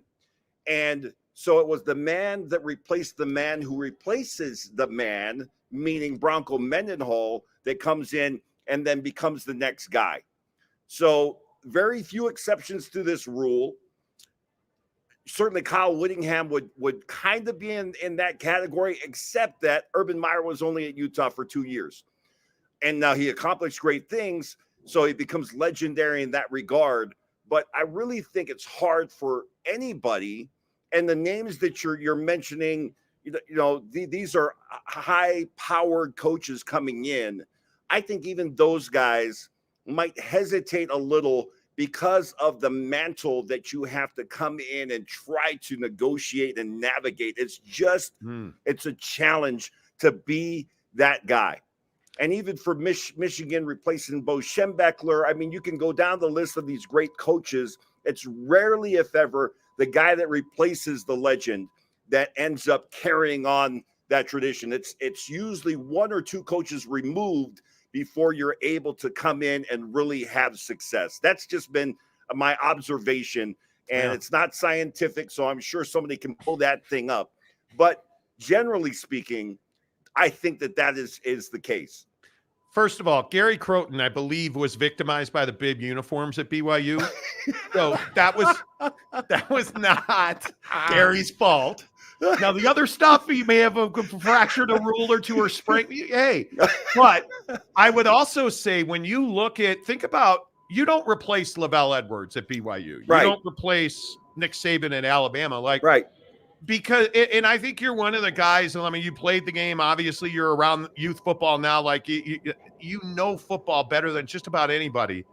What is the grind of being a Nick Saban, a Lavelle Edwards? What is the grind of being a big-time football coach? Well, so much of it has to do with just what you've accomplished over the years, right? That span of time. So the relationships that you have, both as a recruiter, your ability to step into a home and have instant credibility, instant juice and power, those things are hard to come by. Now, granted, some of the names that you guys are listing off, those guys do have that credibility walking in, but there's always, at least for me, a sense of hesitancy for the guy that's coming in, because it's always, questions of, well, how long do you think you'll be around? And recruits never want to feel like that. Now, NIL changes that a little bit because the money is there regardless of who the coach might be.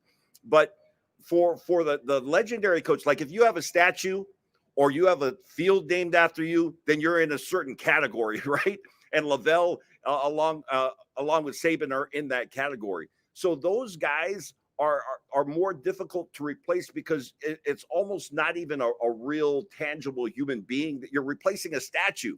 You're replacing a guy that they named the field after. It just becomes difficult, I think, to be there without feeling like you're in the shadow of it.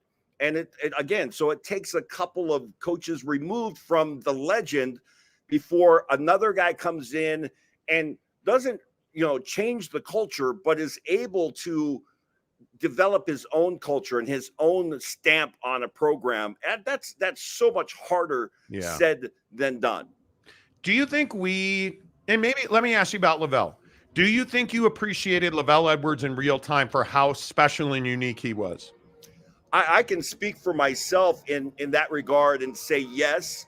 And at the same time, it's hard to quantify what that appreciation is, because this is a guy that I spent plenty of time, probably more time than he wanted, in his office one-on-one with him, and it was his genuine care for his players that is appreciated way beyond what happens on the football field, the X's and the O's, and Lavelle would be the first to admit that he left that to his assistant coaches, and he did a great job of bringing in great assistants, as Nick Saban has. So the appreciation, I think, went beyond my days playing there. I was fortunate because I was in this business and had the opportunity when I came back to Utah in '96 to work at Channel 5 across the street from the Delta Center here, that I actually did Lavelle's show. So I had opportunities, many of them, to just say, Lavelle, thank you. And he did so many things for me that I won't recount here on this show, but just above and beyond what a coach would do, but something more in the category of what a father would do for his son. So those kinds of things, man, the appreciation went far beyond my playing days. And then, me covering him as a coach, and then after he was retired and doing some media, getting a chance to demonstrate an appreciation. But those are the kinds of guys that I don't know that you can ever feel like, man, I really feel like I communicated my true appreciation, because it's just boundless. It goes beyond what you can really express. And think about what you're feeling right now talking about. coach. Yeah. I mean, that's the thing that I think a lot of people don't understand. Like seeing Pete Carroll retire or step aside, whatever you want to say. Like I think we forget that these guys are actually human beings with lives, and the impact that they have on guys like you and the people, especially today. I think social media has changed so much of the way that business is done with NIL now and the portal. Like I just think it's a different thing. Like there's so many things that happen now. I just have a hard time articulating, especially because the coaches that impacted me, man, I remember my high school basketball coach, Ron Sapocek. I'm 51 years old, dude. I remember my high school basketball coach, Ron Sapocek, throwing water at me because I wasn't running hard enough in practice. And that meant something to me, I think we forget the indelible impact our coaches have on us. Yeah, no, absolutely right. And that's why, and I've shared this on your program before, I'm a true believer in parents parent, coaches coach. As a parent and a former player that knows a lot about the game of football, when I hand my kids off to a coach, whether it be football or basketball, maybe more specifically in football, there's plenty of times when I can watch and would have done something different. But I have such a respect for that position, that responsibility that the coach has, that I will honor that regardless of whether my opinion differs or not. And I will make sure that my children know, my sons know that, okay, dad has some opinions, but you do what your coach says. Because those are, as you mentioned, I think the word you used was indelible. The impact goes so far beyond sports. This is why I love athletics and I love football, because it's an 11-man, on each team type of thing. There's so much teamwork that is just ingrained as part of that endeavor, that there's so many lessons that are taught in this game that the right coach can make an impact on your life, not just on the field. Your life can make such an impact on your life that I'm just grateful that my kids are interested in playing sports, and they're pretty good, because that experience for them is invaluable. Like it's such a great classroom for life. Yep. Talking to Alema Harrington, presented by TriDayTrading.com. Before I ask you about TriDay, I do want to ask you about the Jazz. I think this has been a wonderful renaissance, a wonderful hearkening back to the excitement that we all had about the Utah Jazz last year, this stretch of games, because I think we've sat here more than one day this year and just not had a lot of hope for what was going to happen the next night. And now you feel like that this team is rolling. And the guy I want to ask you about is Colin Sexton, because I don't think we've ever seen him play as well as he has played in a Jazz uniform as we're watching now. And I obviously we're not going to talk about decision makers, but I think you now have to look at him very closely as a guy who, if Colin Sexton is here, you're not in a terrible spot at the guard position. No, I agree 100%. And I'll harken back to a moment that you were just referencing, where we were all kind of like, okay, what's going on here? And, what is the goal, overall? And we were watching just some bad basketball. Mike refers to this fairly frequently, that maybe, a month ago, we were looking, because we're pulling out highlights to run at halftime and then some plays to run in the postgame show. And Mike, we'd look at each other and it's like, that was another one possession or one pass possession. And then coach just, he put everything on hold, and he said, okay, we're going to focus on two things. You play hard and you pass. And then he reinserted Colin Sexton. And I've been saying this about Colin the last couple of weeks. The thing that is so impressive to me about him, and it helps that one of my sons, Gabriel, is just in love with this guy. He thinks he's fantastic, and I agree 100%. But the difficulty that I think some people might not appreciate is the ability to make an in-season adjustment to your game. That happens most often in an offseason. You get your exit interview. This is what we want you to work on. And you hope that guy comes back at the end of the offseason, and you see some improvement on the things that you had, listed that you want to be improved. Colin Sexton has done that in season.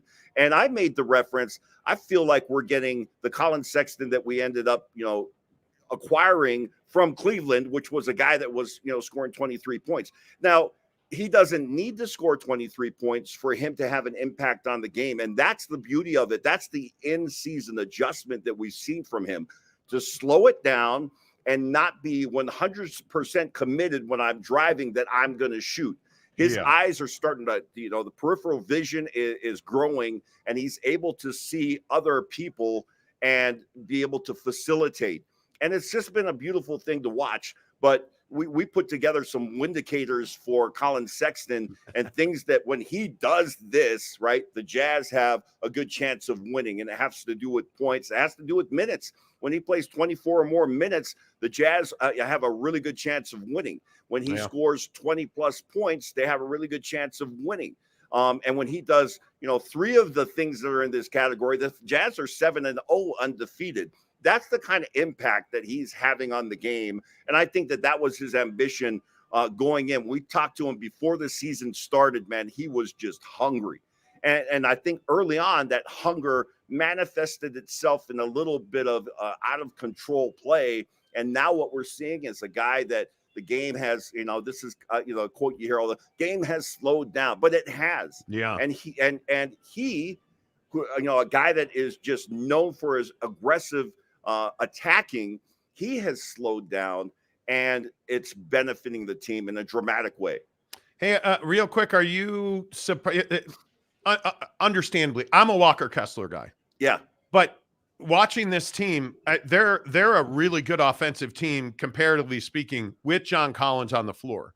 Yeah. Is it an and/or proposition? Can you have a scenario where maybe John's playing the 4 and Walker's playing the 5, or like, I feel like we haven't found a way to put Walker Kessler and John Collins on the floor together efficiently. Yeah. And that's an interesting question, because that was the question at the beginning of the year with Walker Kessler coming off a great rookie season and then some time with Team USA, and you acquire John Collins. It's like, well, can these guys play together? And I agree with you. I think that at this point, they haven't found a way for them to coexist necessarily, but the benefit has been for Utah that Kessler is comfortable and willing to come off the bench, along with Jordan Clarkson, who's gone back to the bench, and we're seeing the guy that we had when he was the 6th man of the year.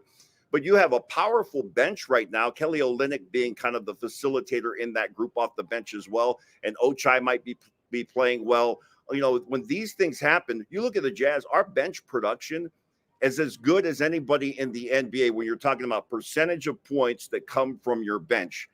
The Jazz are as efficient as any group out there. And so right now, at least, and sometimes, you run into I think the dilemma becomes, well, this guy wants to be a starter. I think one of the things that Will Hardy has done extremely well is made sure that everybody in that locker room knows starting doesn't matter. Finishing does. And guys are more concerned about finishing and playing in a way that they will demand to be on the floor in the final minutes of the game. That is more important than whether or not they start. And so you find ways to match guys, on the floor at any given time. And Will Hardy in this stretch, right, this last 10 games or so, has been brilliant in being able to figure out who those guys are. And to that point, just real quickly, some guys would be bent out of shape going back to the bench or not being on the floor on a given game. And granted, winning cures a lot of woes. And if you're winning like this, then those things aren't so much a problem. More difficult to deal with in a locker room when you're losing. But THT is a great example of that. His ability to stay connected to this program and stay involved, even though his minutes have been cut back dramatically. Those guys, when they're watching their teammates succeed on the floor, they are all in.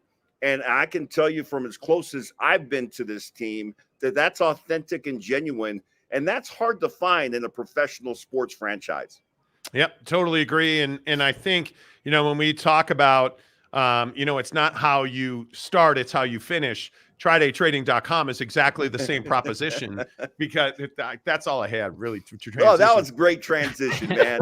I tell you what, I just joined this show to see how you transition from sports into tri-day trading. And you're absolutely right, because there's a lot of parallels when it comes to what tri-day trading does and has done for me and for the people out there that have joined the program. And again, it's the coaching, right? It's the way that they go about it and the genuine care for the clients that are coming in and being able to get them up and ready and putting them in a position to succeed. Your personal coaching with all of your questions answered, with going back and having dress rehearsals / scrimmages, and then doing all of that before you're ready to go live and trade live. All of those things are what tri-day trading, that's the thing that has attracted me initially and keeps me involved in this program, is because I see how they do it and I see people succeed. And when you see that, it's like, man, I just want to tell as many people as I can about this program. The beauty, of course, is that you can get into this program for just $10 for a 30-day trial. That $10 is a charitable donation that will go to somebody who needs it, a program that needs it. And then you got access to all of the resources. And so if you have questions about whether or not this thing will work for you, then you have no excuse. That $10 30-day trial will give you the opportunity to be immersed in all of that the program has to offer, and you'll be able to know within 30 days whether this is something you can do or not. Yeah, and I think one of the best things last night, snowstorm here in the great state of Utah, free webinar from Tri-Day Trading last night.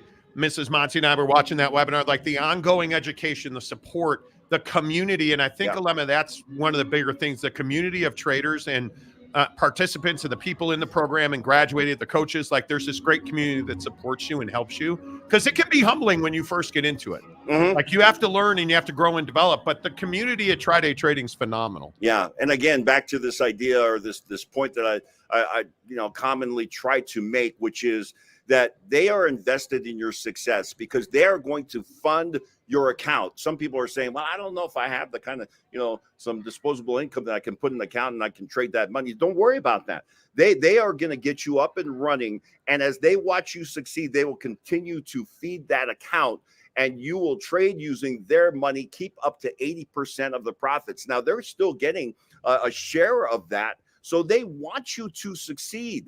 So they are going to continue to work with you and get you to a place where you can be confident, because so much of it, just like anything else, you got to be confident going in there, because if you don't, you can get scared to death going into a live trading environment. So they want you to be confident. They're going to do everything necessary to get you to that point. So when they fund that account, that everybody wins.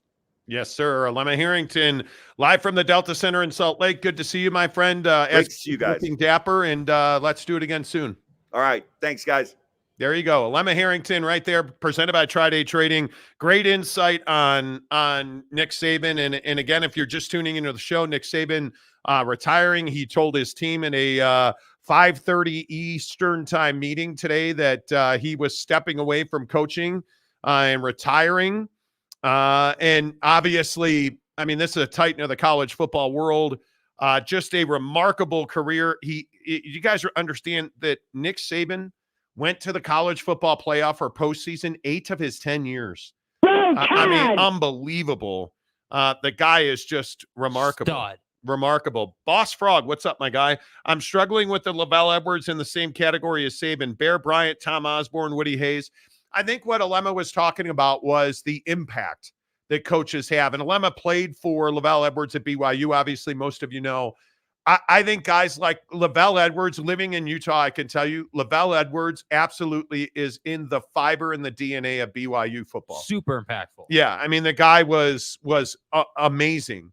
So when you look at the impact that Nick Saban had at Alabama, there is no question in my mind that you think about what a guy like Lavelle Edwards, a guy like Kyle Whittingham, a guy like pick your poison, those guys had on their programs and communities. Absolutely, Lavelle belongs there. But today is very much about very much about Nick Saban retiring. Ferris Khan, Saban did not succeed at Michigan State, but was the GOAT at Alabama. I don't know that I would say Nick Saban didn't succeed at Michigan State. I think that Michigan State is one of the most difficult scenarios to succeed in. And if you look at his record at Michigan State and you look at the bowl picture there, I mean, the guy was 34-24-1, went to a bowl game every year but 1998 when they were 6-6, and finished 9th in the country in 1999 before taking the LSU job. I'm going to say that that's success at Michigan State. It is. To finish top 10 in the country at Michigan State, I think is nothing short of a miracle. And I think it's what you said. It's one of the most difficult situations to succeed in. Yeah, absolutely. Boss Frog, nobody is discrediting what Edwards accomplished, but he is not by comparison to Saban, Hayes, or Bryant. Well, that's but again, your opinion, dude. Yeah, I mean, it's not I think, respectfully, I think, you have that opinion. I think anybody in the BYU family, anybody that played for him. Yeah. I mean, like, it's not in question Lavelle's impact in the state of Utah. Yeah, absolutely. A national champion in Lavelle Edwards. Yeah, I mean, I think it's crazy. Big Blue Horses. Coach Edwards, he had universal respect around the country. He was an innovator and a legend. Different time. And I would remind you, it's BYU. Yeah. It's BYU. The eye patch. Of course, their stadium is named after him. OG Gary, Lavelle is not on the same level as Saban. Well, of course not. You guys are missing You're the missing point, the point. dude. Nobody is arguing that Lavelle Edwards is on the level of Nick Saban. Nobody is. I mean, it is. It is what it is. Boyd Lake, who changed college football more, Edwards or Saban? Well, Saban did. I think Nick Saban has had an unbelievable. Okay. I just want to set this record straight. We need to stop asking questions. Who changed college football more? Was, Saban more of a legend than Lavelle? That wasn't the point. But this isn't a Lavelle versus Saban conversation. No. Saban is a titan of college football. Sure, he had a bigger impact. Great. I hope you feel better. The point is Lavelle in the state of Utah and in the BYU family was hugely impactful. Alema played for me, his personal experience. I asked him about, Alema didn't bring up Lavelle Edwards. I asked him about the impact Lavelle had on him as a player. And Alema said it was significant. And he talked about the hours he spent in his office and covering him and doing his show. Like, it's not that, I shouldn't have to explain that. No. I shouldn't have to explain that. You know what I mean? Sean Rollins, we need 5 more in this conversation. What do you mean? 5 more what? OG Gary, it's dumping snow outside. Yes, it is. Mrs. Monty was texting me a moment ago.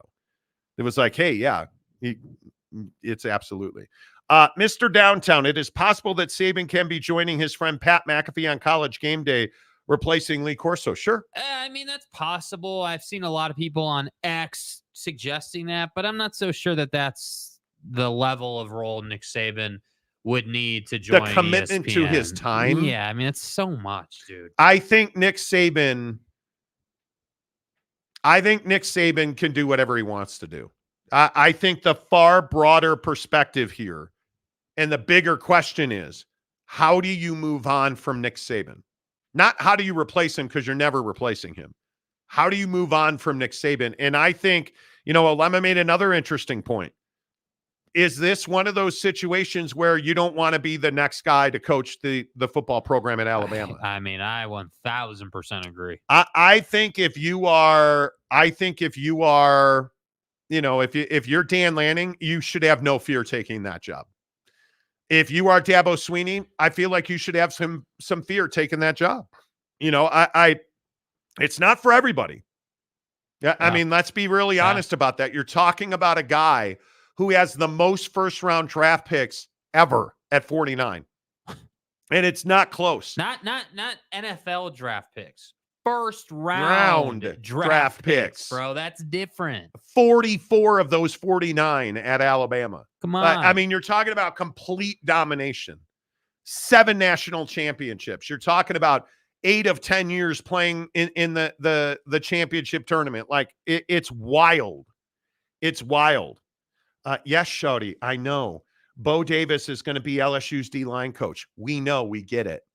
We get it. Nobody cares because we're talking about Nick Saban retiring today. Shouty's been putting that in there like for 10 minutes. We get it. Nick Saban retired at Alabama. I think it is the single biggest story in sports this year. Nobody? Man. It's January 10th. I said that. Okay. It's a bigger deal than Michigan winning the national championship. Well, yeah, Sorry, obviously. Michigan fan. But I do think when you look at the contrast, look at what Nick Saban's accomplished versus what guys like Jim Harbaugh, this younger, hipper coach that feels like they're so pervasive in college football. I look at some of the names that are being floated as a replacement for Nick Saban. I think it is very interesting that you have a guy like Mike Norvell in this conversation. How does Mike Norvell even stack up to Nick Saban? Well, you don't, but does Dan Lanning? Does Marcus Freeman? Is Alabama going to hire Marcus effing Freeman? How about I say hell no? Come on. I just think that it is so crazy to me that at Alabama, Nick Saban lost 29 games total at Alabama. And I think it's another 29, way to put it in perspective. And again, everyone always calls me the youngster on the show, but I think it's an important point. I didn't know Alabama before Nick Saban. I wasn't around when Alabama sucked. I've always known Alabama as the top tier program in college football. And I think people need to understand that that's the kind of impact Nick Saban's had on every generation past probably baby boomers, honestly. Gen X, I guess, right? Certainly millennials don't know Alabama as a terrible team before Nick Saban. That's how long he's been winning. Do you understand that there's an entire generation who has no idea that Nick Saban was the coach at LSU? No idea.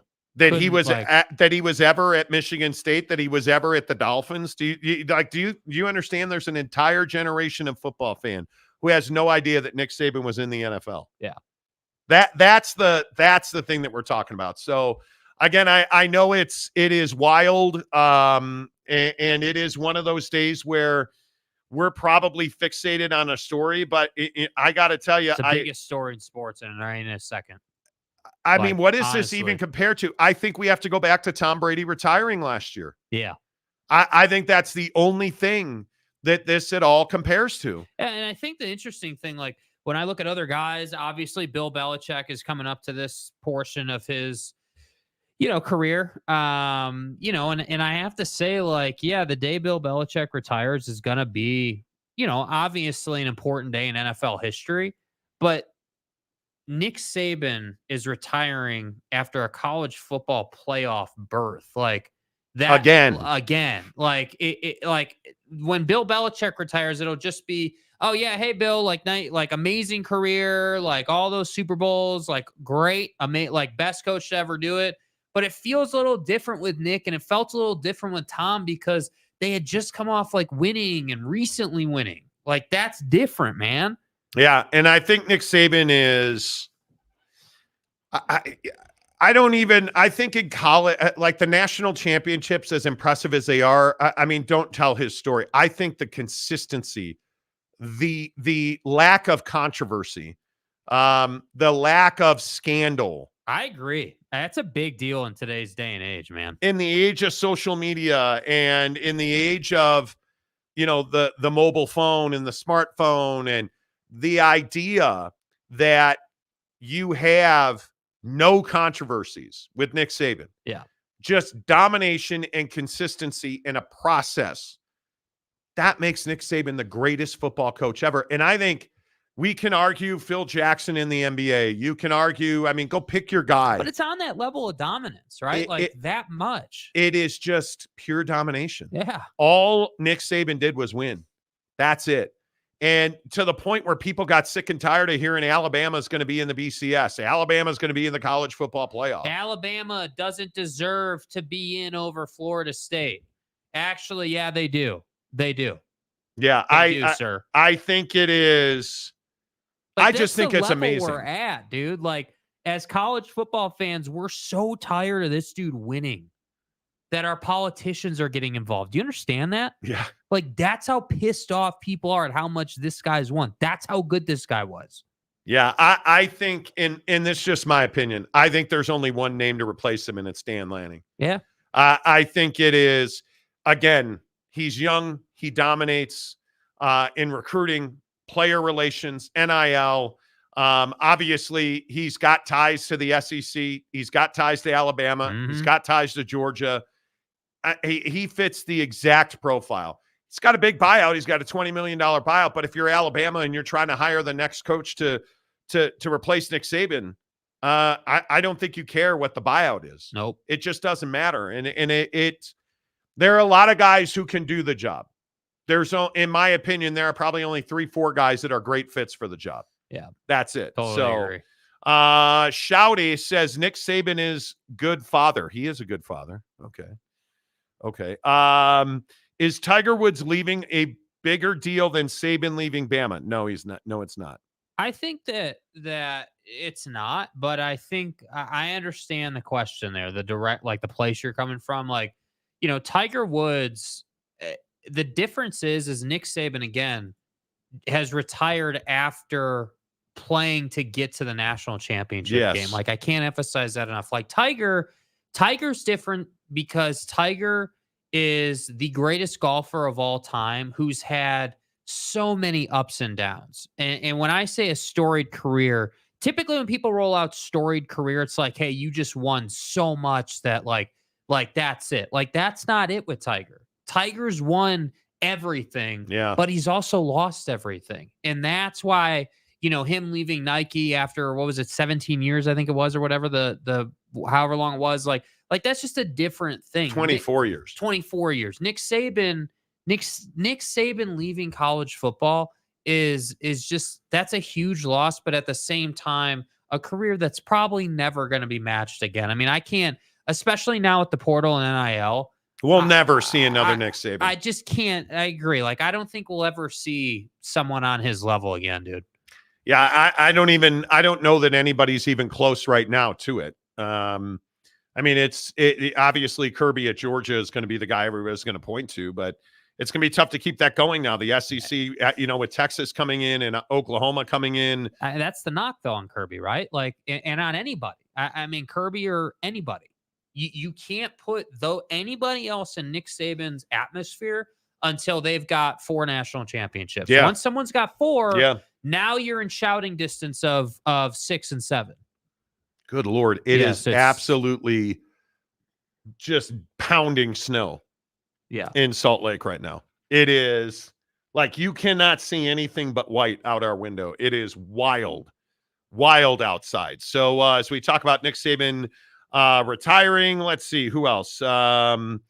The eye patch. You were barely around when Alabama got good, Junior. But that's my point. That's precisely my point, dude. I'm 30 years old and I haven't known Alabama to suck. Like, that's amazing. I've known Alabama and Nick Saban to be the pinnacle of college football, bro. Yeah, it's wild. That's a testament to what Nick Saban's done for the sport. Like, yeah, sure. Like, I've appreciated, like, I grew up on Urban at Florida. Like, I remember that. I watched those games, but I didn't, I wasn't around. Like, I wasn't grown enough to appreciate much before that, dude. Like, I'm so pissed off that I wasn't born in 85 to appreciate Jordan in the 90s. I was 3 years old when Michael was Michaeling the league. Yeah. Like, so when we talk about Nick Saban, your guy was Kobe. Like, Kobe was my Michael Jordan. Nick Saban has been my, like, hey, he's the best in college football. And I'm not even a Crimson Tide fan per se. I just respect the hell out of what Nick Saban, sort of represents as a head coach. Like, you've got so many of these guys. And this was my point yesterday about Jim Harbaugh. It's not that Michigan won the Natty. It's that Jim is this guy doing what he's doing. That bothers me so much. Well, and I think it's unfair to anybody to compare them to Nick Saban. But Nick Saban's not a job hopper. No. Nick Saban is not a guy that is going to leave a program in shambles. Nick Saban is not a guy that's going to leave with level 1 and level 2 violations all over the place in a show cause order. That's the hard part about guys like Jim Harbaugh, is they leave wreckage behind them. Was it a graceful exit from the Miami Dolphins? It was not.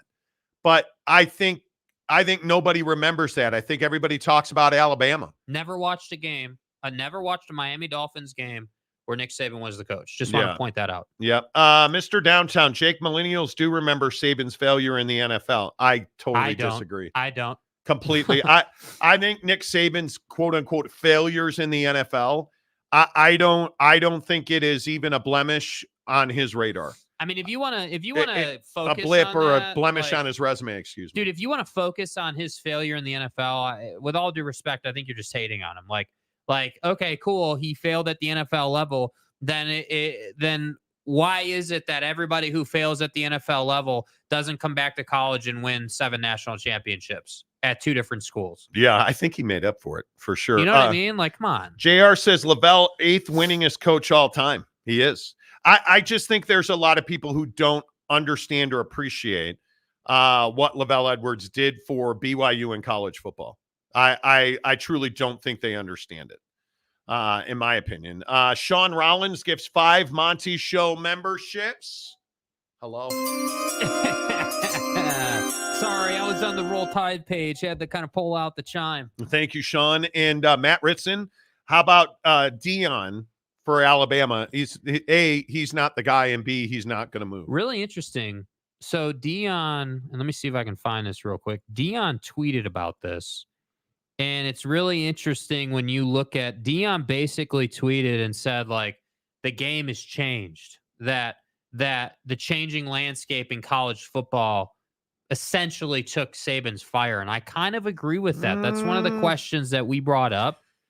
And I think when you look at Nick Saban's style of coaching, like, you begin to understand that Nick Saban can take a piece of crap and turn it into a diamond, provided he's got 3 years to do that with you. I agree. And you can't do that in an age when kids are just jumping all over the place looking for the free pass through the portal. Yeah, I think it is very interesting that you have I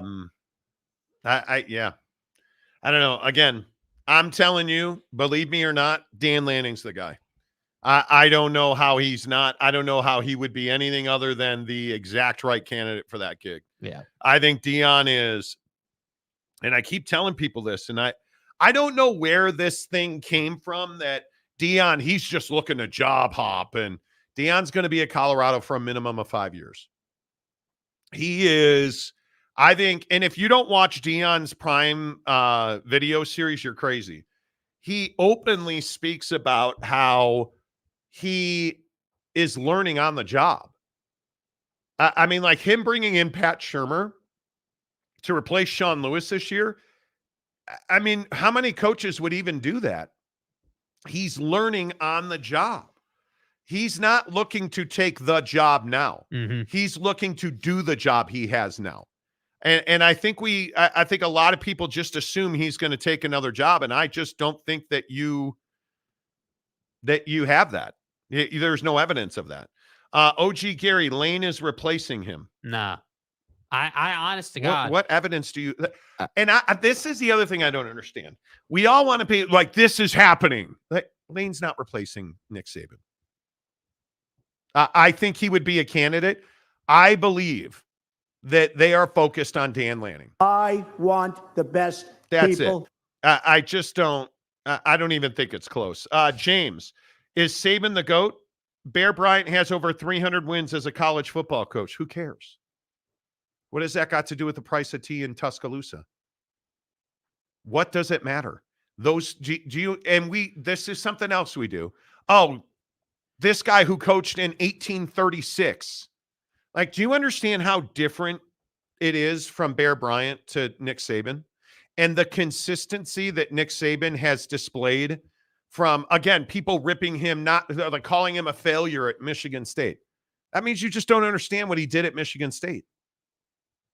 Like, This is a kind of thing. I would put Saban number 2. He is truly great, but Saban doesn't have as many total wins as Bear Bryant. That's bullshit. Which tells me you don't understand perspective. And this is what we do. Oh, yeah, Jordan sucked. It's all about LeBron. That's what we do. We don't. Yeah. Bear Bryant coached in a completely different time, in a completely different era than Nick Saban. Do you understand how much more difficult the job is, how different it is? Everything's on video. Everybody's got a phone, NIL, portal, all of that. The simple idea that you can look at Bear Bryant and say he won 300 games. Do you understand how much more difficult it is to win a college football game today than it was during Bear Bryant's time? You have to. I hate that we do this in sports. Oh, Jordan he was terrible. LeBron's the best. Like, come on, dude. Do you understand why the Celtics, the Red Auerbach winning 57 straight years in the NBA? Do you understand why it's so different? Would George Mikan dominate today the way he did back in his day? Like, perspective, right? Like, come on, perspective. Ron Loney, half of Alabama's roster just hit the transfer portal. Well, I actually don't believe that's true. If you'd like to send me a link, I'd love to see it. Jeremiah Champion, just saw the news on ESPN and immediately went to the Monty Show for my information. You guys provide some of the best and most credible information. Thank you. I appreciate you, bro. Thank you. We've got to slow down. Like, again, I think everybody slow down. Yeah, I mean, we like to go, oh, Nick Saban retired? All right, Lane's replacing him. Bear Bryant is it like the very James. You've had a rough run, James. I get it. He's got 300 wins, bro. Okay, tell me why that's relevant. Yay! Tell me why that's relevant against Nick Saban. What do you understand that Nick Saban is 292, 71-1 with 7 national championships?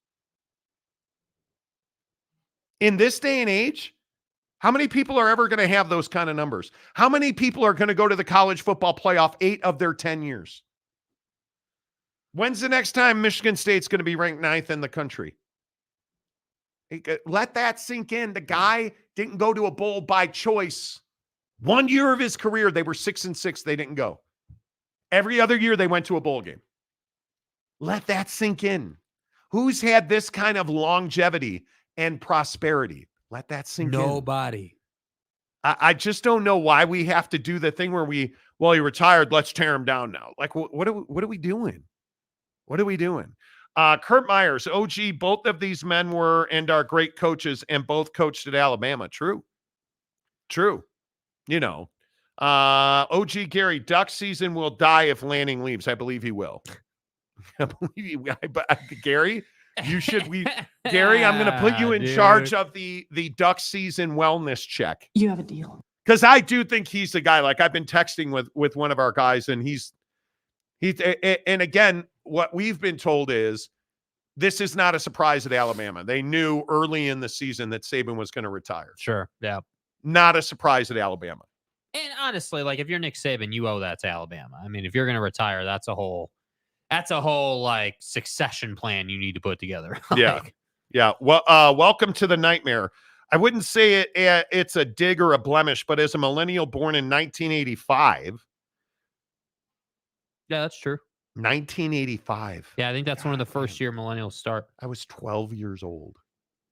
I do remember Saban leaving Miami for Bama. Well, not too familiar with that. Okay. I think he's a phenomenal coach, and the NFL is not the end all be all.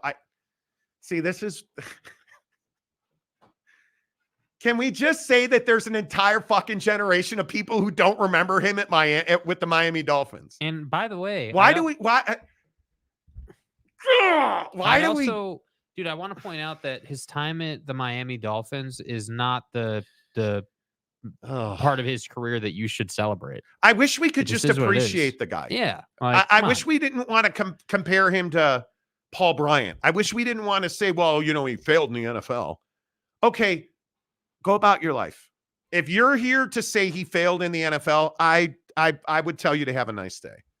Because I'm not here. The greatest fucking coach ever just retired, and you want to rip him for what he did with the. I'm not here for it. Not that you are, but my point is, You don't always have to be negative. right? Like, I don't understand why we do this. Tom Brady's not the greatest ever. Okay, great. Have a nice day. Michael Jordan's not the great. Okay, great.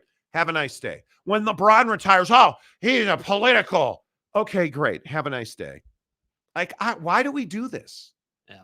Why can't we just appreciate Nick Saban for who he is and what he's accomplished? Why can't we do that? I truly and absolutely don't understand why, as sports fans, we just want to crush everybody. I don't get it. I don't get it. Yeah. It's amazing to me. I don't know. Gumby fresh out as the Duck season burns. Seriously. Amazing. The eye patch, no matter what, you cannot take away what Saban has done in college football. You can't. And I'm not, if you're looking for somebody to talk negatively about Nick Saban, wrong show, bro. Because I, as a Notre Dame fan, I have deep and huge appreciation for Nick Saban. I think the guy's the greatest football coach in the history of football. Period. 100%. Done. 100%. That's the whole take. He's the greatest coach that's ever done it. And Bear Bryant, there's a graphic on the screen. Bear Bryant do you guys understand? Millennial or not, you never saw Bear Bryant coach a game. You have no idea. You have no idea. James, just want to put this into perspective, dude. If you're going to use that, Nick Saban's got 7. Good old Bear has 6. So we can put that to bed. Right. And if you look at, and Bear Bryant was a great coach. Yeah. This is what I hate about these kind of, Bear Bryant. Nobody should be ripping Bear Bryant. When I think of the greatest coaches in college football, I think about Bo Schembechler. I think about Bear Bryant. Nick Saban comes obviously at the top of the list. Tom Osborne at Nebraska.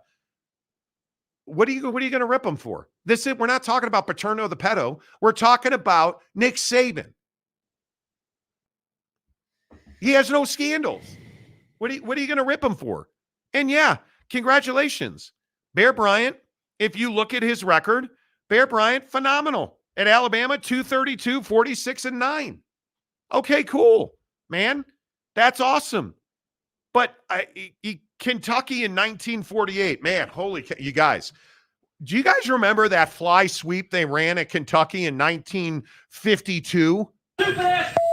Man, and I'll tell you, that play at A&M in 57, Bear Bryant with that play call where... Bro, what are you talking about, man? Toss sweep, QB option to the offensive tackle. Well, that was amazing. Do you see what you got, the position you guys put me in? You know what I mean? Come on. Gumby fresh out. Breaking news, Nick Saban was a head coach at LSU. Cow turd. Was he really? Who knew? Who knew? I didn't say Saban sucked. I said, nobody said you said he sucked. But what you said is, Bear Bryant's better. Okay, James, listen, man. I'm going to be really clear. What you did was, hey, Bear Bryant's got more wins than Nick Saban, so Nick Saban's number 2. You said that in your comment. I have Nick Saban number 2. Great. Here's what you can't get away from. Bear Bryant's got 6 natties. Nick Saban's got 7. We'll see you later. Have a nice day. Like, I just, why do we have why can't we not talk about Bear Bryant today? Let's talk about Nick Saban. Why do we need to talk about anybody else? It's Nick Saban, dude. That's my point. That's my point. Monty, I am anti-Slee Stack for Alabama. What the hell does that mean? Who is Slee Stack? Aaron Wilson, Lanning to Bama. Get out of my way, dude. I'm telling you, dude. Chris Phillips, Kirby at Georgia greater than Lanning or Sweeney in Alabama?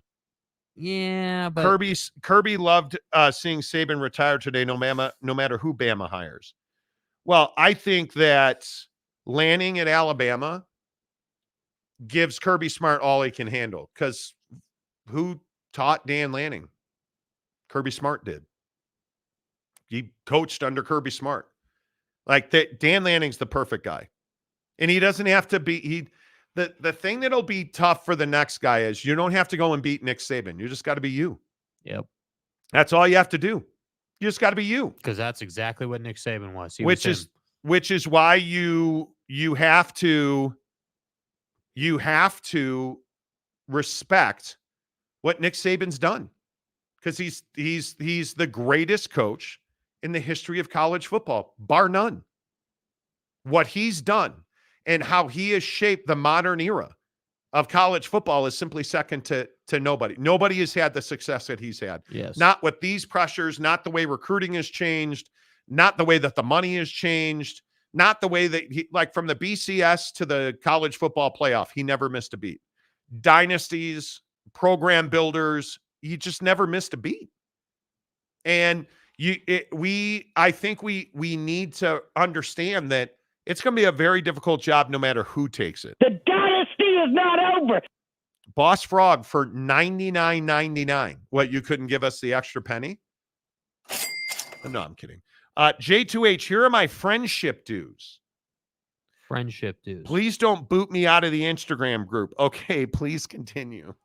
Well, you keep slandering Lavelle Edwards and nothing will happen. I mean, listen, my guy, like, look, dude, Slandering Lavelle Edwards.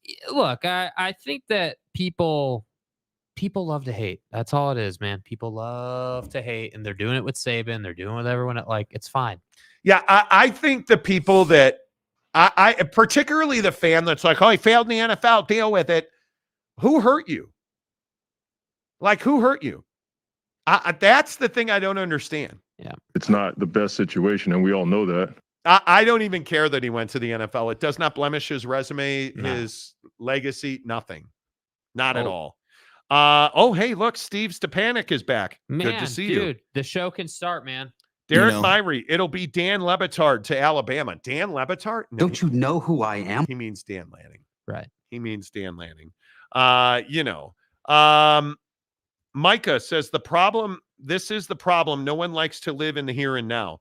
Right now, Saban's a legend of a coach has retired. He is what we are talking about. Right? Like, it's not difficult, dude. This is not hard. My God. By the way, I just want to point out, it's dumping. It is absolute. Yeah. You guys, we may never leave this building. Like, God bless the Rubicon. God bless the Grand Cherokee. Like, yeah, it is wild outside right now. Wild. What were you going to say now? Hell of a week for Paul Feinbaum. Just want to point that out, bro. Not really. Hell of a week. Robert Fowler, just a crazy fact for you guys. I wonder if anybody would know that Saban's first head coaching job was at Toledo in 1990. I mean, other than the fact I said that earlier, Welcome to the show. I said 9-2. Is that a real question? 9-2 won the American. His resume is stupid. It is so that's what I'm good. saying. That's the mark of a great coach, though. Yes, right? It like is. I think your point earlier when we were talking about his time at Michigan State, yeah, he didn't go ham at Michigan State. He didn't win natties, but nobody's winning natties at Michigan State. It's about, hey, like, are you bowl eligible every year? Can you get to like 8-9 wins? Like, that's what a great job there is, and he did that. I agree with that. Come be fresh out. Aaron, always special in my heart. Pew, pew. Exactly right. Douglas Mims. Thanks to Saban for a great experience witnessing a dynasty roll tide. Exactly right. Dude, see, that's what I'm talking about. Appreciate. Yeah. 100%. 100%. Let's see. Aaron Wilson. James, did you hear Saban is retiring? James who? Casual. Al Bundy, Jimbo Fisher to Alabama. Never. Expedition Greg, but only 6 was at Bama. 1 was shared title at LSU. Doesn't matter. He's got 7. Yeah, I don't think it matters. Does it matter? No. He's got 7 national championships, dude. Steve, how does that affect Alabama? Will the dynasty go away? I think that's a great question because I do not personally think that the dynasty continues because the dynasty is not over. The dynasty is not Alabama. The dynasty is Nick Saban at Alabama. That's such an important point, dude. It's not like, Alabama is just this amazing program. Yeah. Right? Nick Saban made an amazing program, And now that he's gone, what will you be? And I'm telling you, it's the true mark of great coaches that leave their stamp on the game. The fall off from Nick Saban to, let's say it's Dan Lanning or whoever it is, that's that gap. So that gap, like if Dan Lanning, let's say, takes the job and is an 10-win coach, two losses more in his first season, that's the gap. And that's a lot of losses in the SEC, especially when it's Alabama. That's a big deal. Yeah, and I think that it is. And look at that. Who does ESPN say is the leading candidate to replace Dan Nick Saban? MFing Lanning. Dan Mother Lanning. They also list Lane Kiffin, Dabo Sweeney, Kalen DeBoer at Washington, Mike Norvell at Florida State, and Steve Sarkisian at Texas. Long shots are James Franklin at Penn State.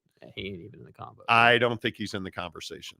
Carruthers, what's up? Good to see you, dude. Jabbar scored more than MJ, so MJ can't be the GOAT. Very simply put. Michael, who? Filling in for somebody. Something about 23. Fat Jesus, my guy, what's up? Does anyone remember when Nick Saban was on an episode of The Love Boat? You are not.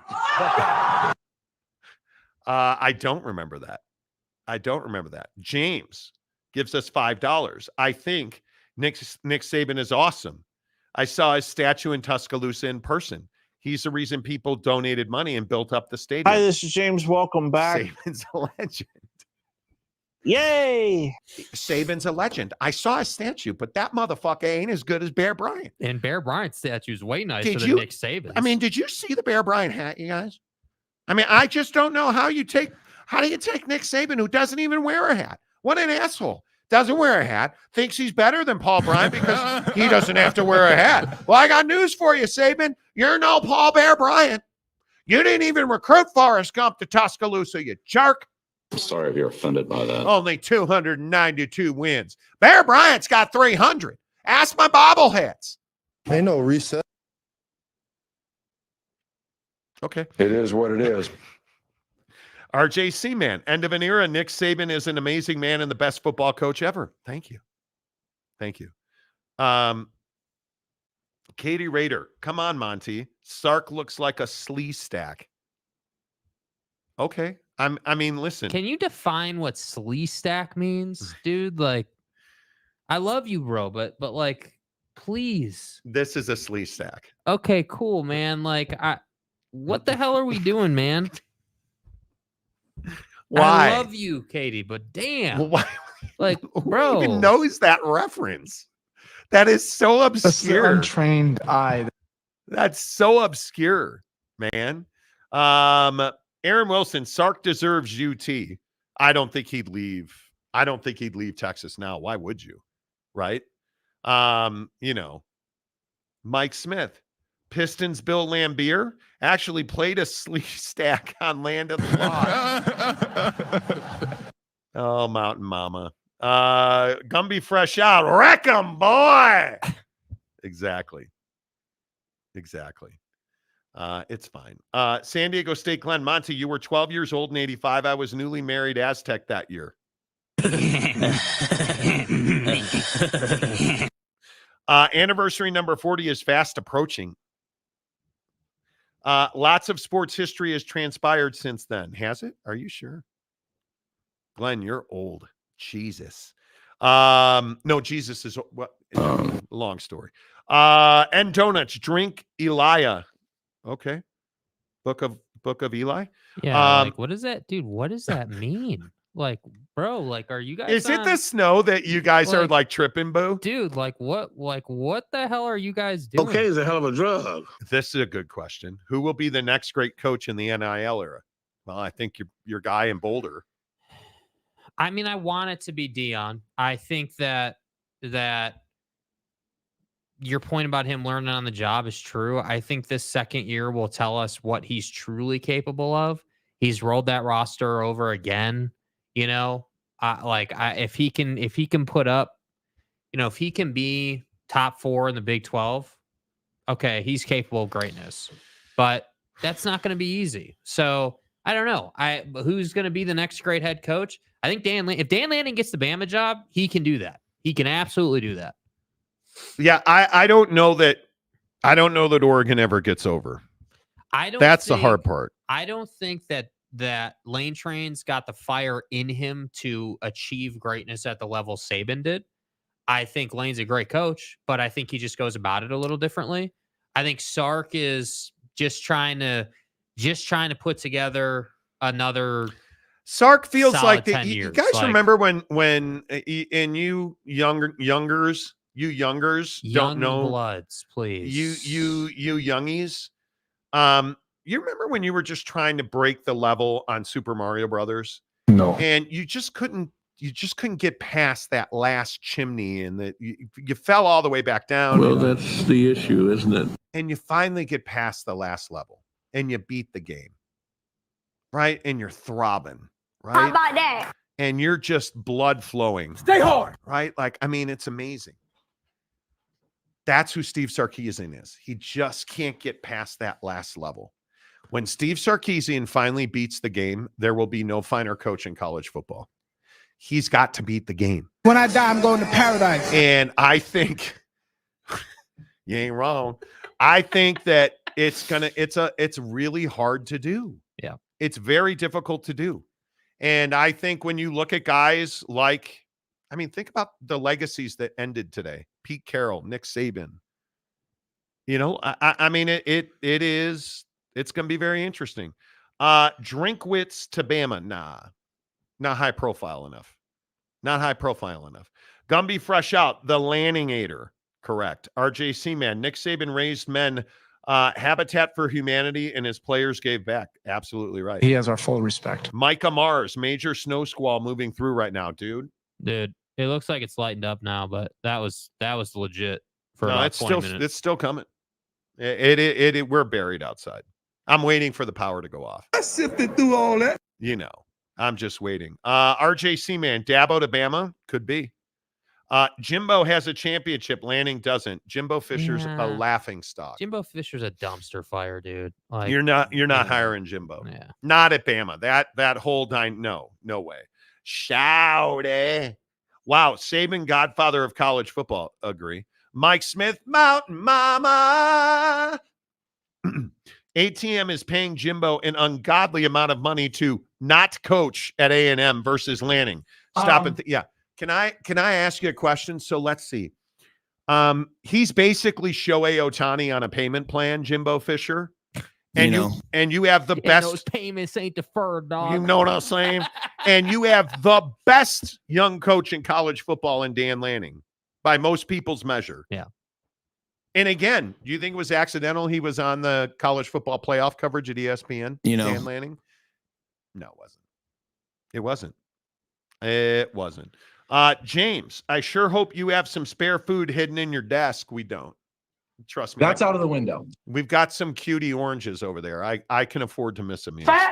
Alabama's going to be okay. I agree. Yeah. OG Gary, dog. What is it with people? Appreciate what you see. It's never going to be the same anymore. Just because he clapped your team's cheeks doesn't mean you hate.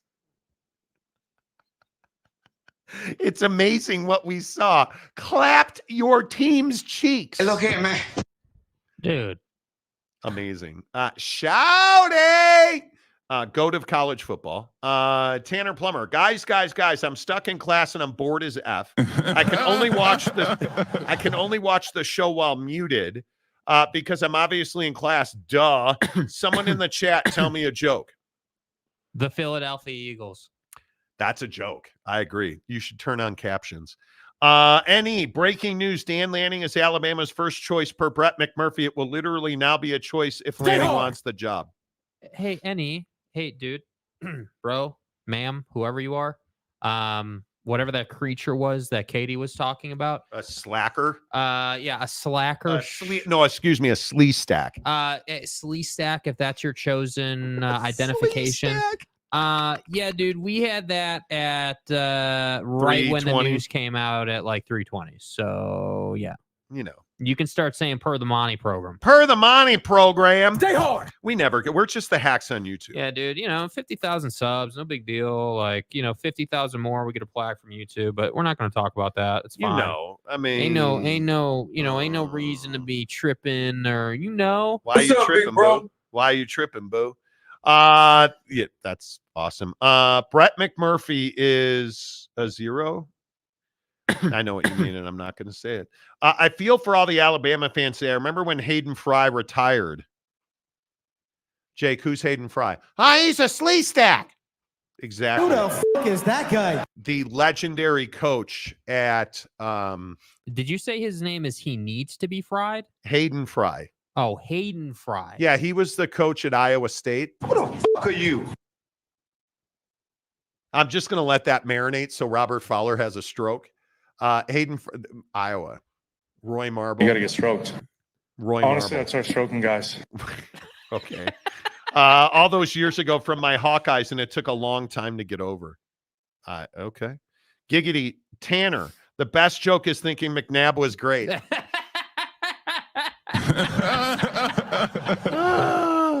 Steve, a slee stack is from the TV. Are you sure? I believe that's correct. Human or non-human? Non-human. What would happen if the ACC if Dabo left for Bama? Their hearts would go on. Nothing. Okay. L joke, Giggity, not an L joke. That was an MFing typo, Jake. My bad. Okay. James, why does Monty get offended if I have a different opinion than he does? I don't get offended. The thing I don't understand is I don't understand the vitriol. I don't understand the, oh my God.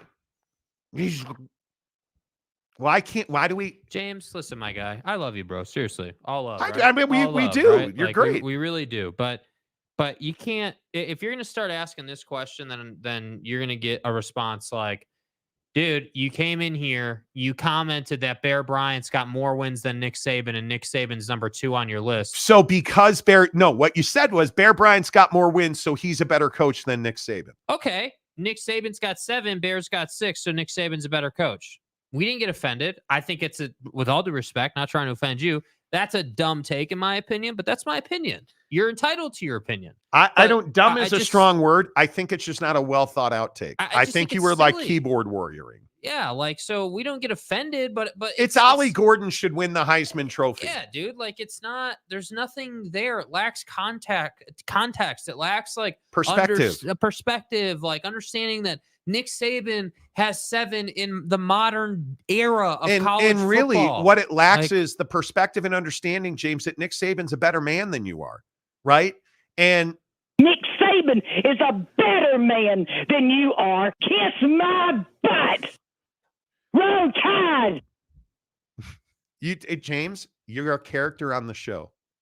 Embrace it. Relax. It's not personal. It's sports talk. I don't know you. Don't get upset. It's your own question. Yeah.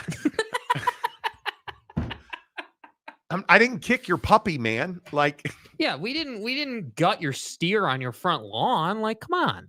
Oh God, Big Daddy Magic commenting. I'm gonna go ahead and guess Victor's the way. A Victor bomb is coming.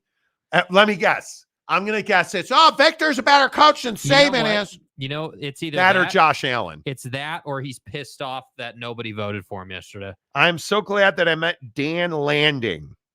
Okay, again, it's not E-Trade, it's Try-Day. Don't you mean Knots Landing, which Jake has no idea what that's a reference to? Knots Landing.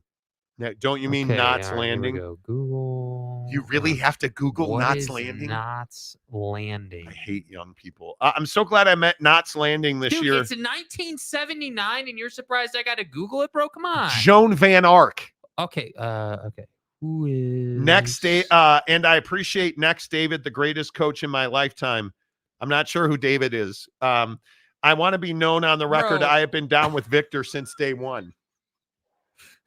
What? She looks like a slee stack now. Damn, but she bro. used to be. Damn, she bro. used to be Debbie from Dallas. Oh. You know. Phenomenal. Dude. Joan Van Ark was hot. Damn. So was Valerie Bertinelli. Macaque. Exactly. Stay hard. If I'm Alabama, if I can't get mediocre James Franklin, I'm calling Joe Brady. Come on. Oh my God, his name went right out of my head. The guy that got fired the offensive coordinator that got fired in Pittsburgh. What? He's not available? Matt Canada. You guys are assholes. Okay, like, oh, Matt Canada. How has Matt Canada not been put forward by the comment section today? Right? Like, come on. Pervin Liar was put forward. I don't want Pervin Liar. I want that hot blonde to replace Nick Saban, the one that Fine Steeler guy. Pervin Liar, and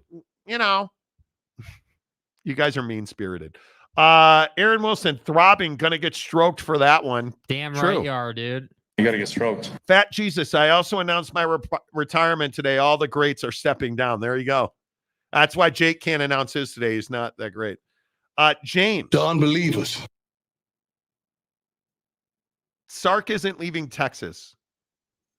I would agree.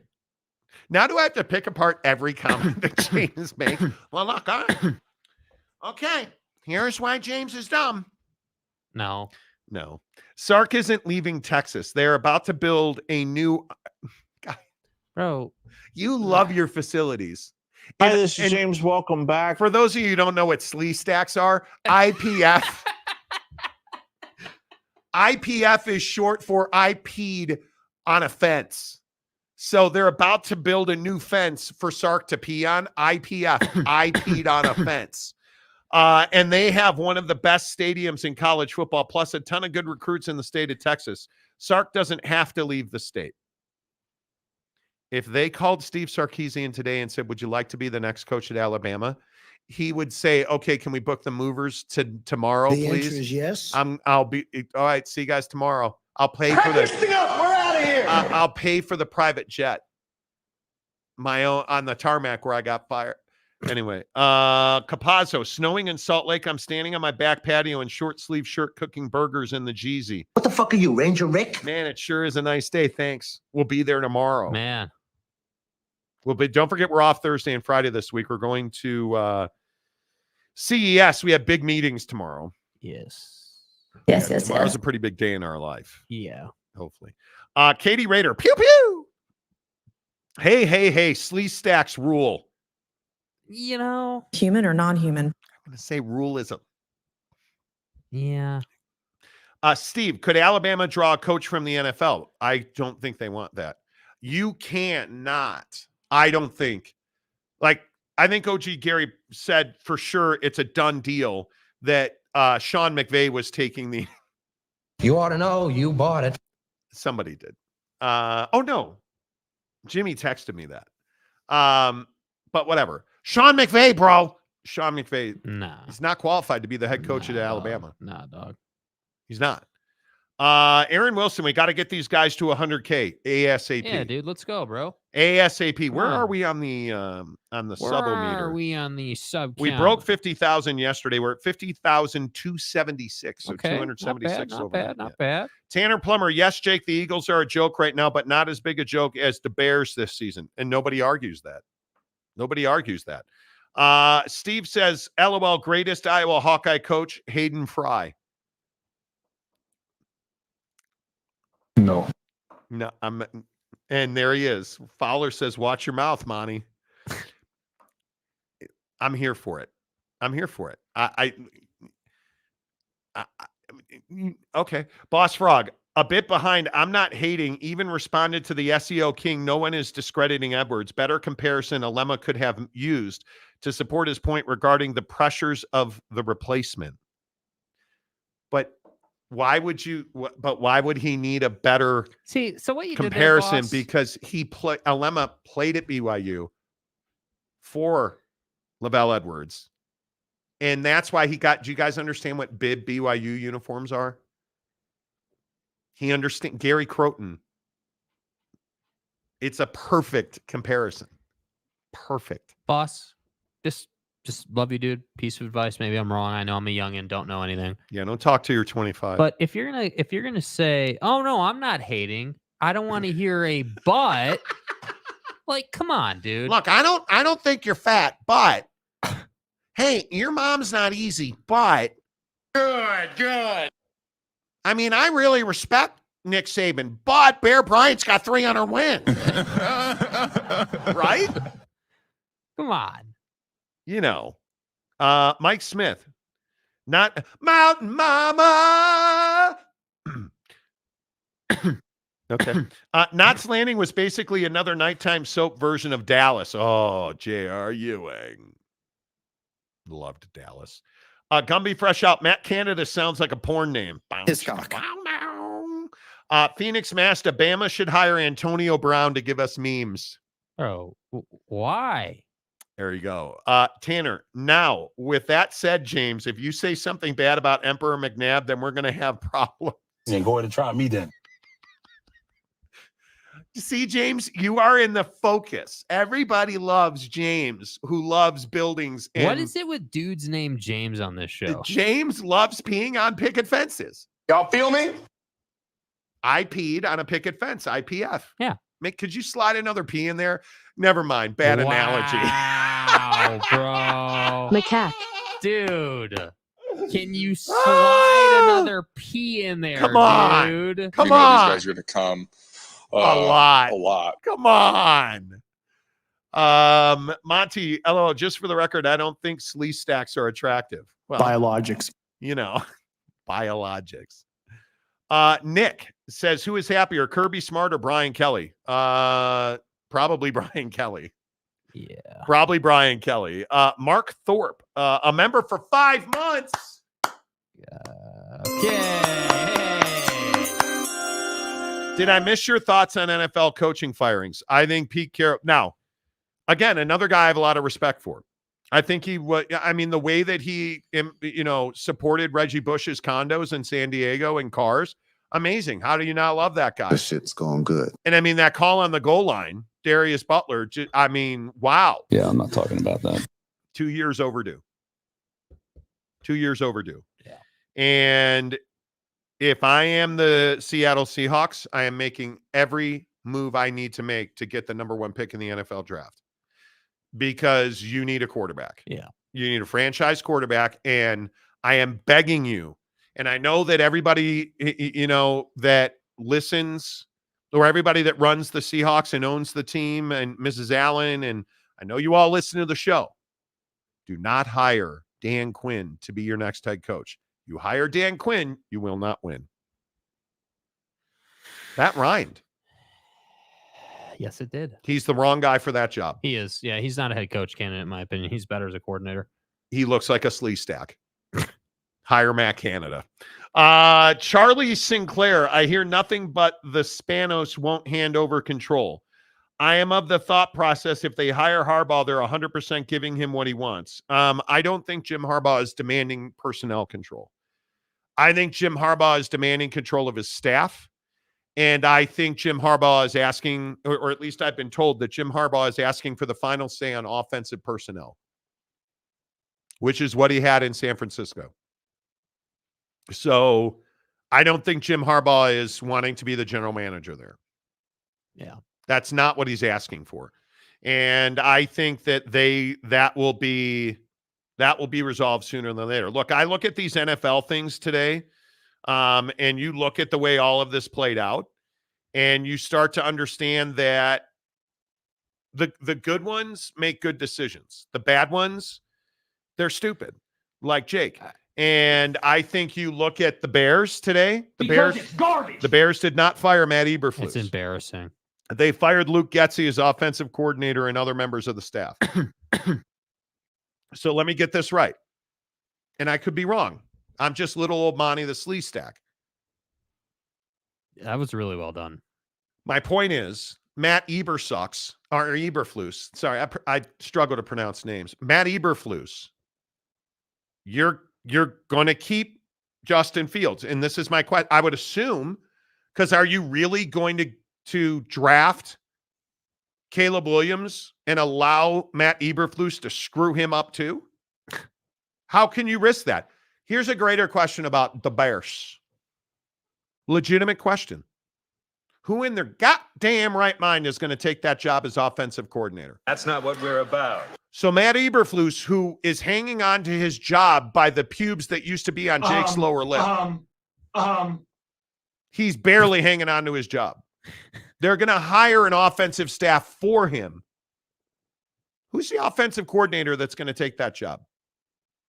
You think Brian Greasy's going to leave San Francisco to come and be the offensive coordinator of the Chicago Bears? Is that a real question? Why would he do that? Knowing that his head coach is going to be there 1 year and they're probably going to move on again. I don't look.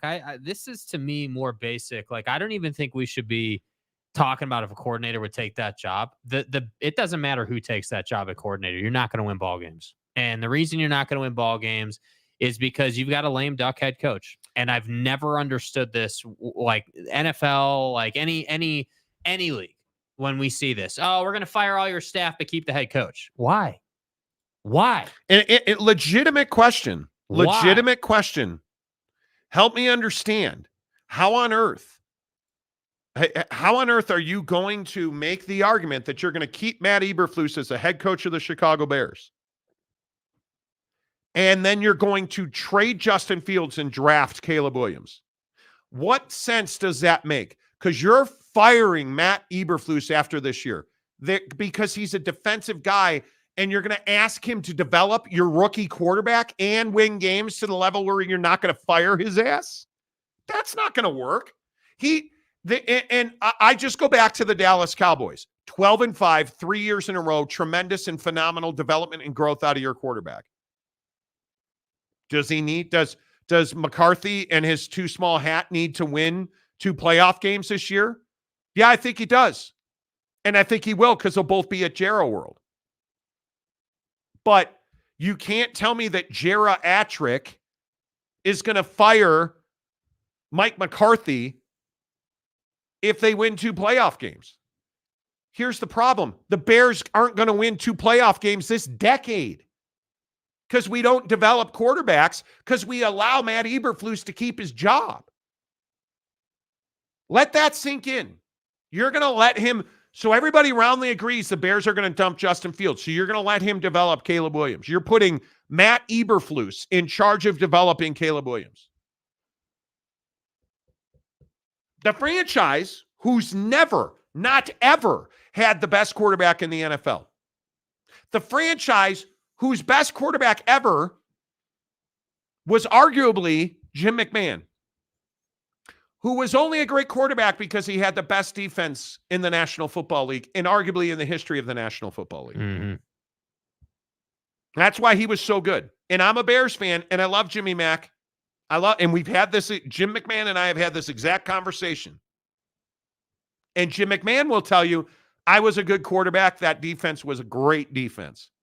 He had great wide receivers, not good, elite wide receivers, and the greatest running back in the history of the NFL. Yeah.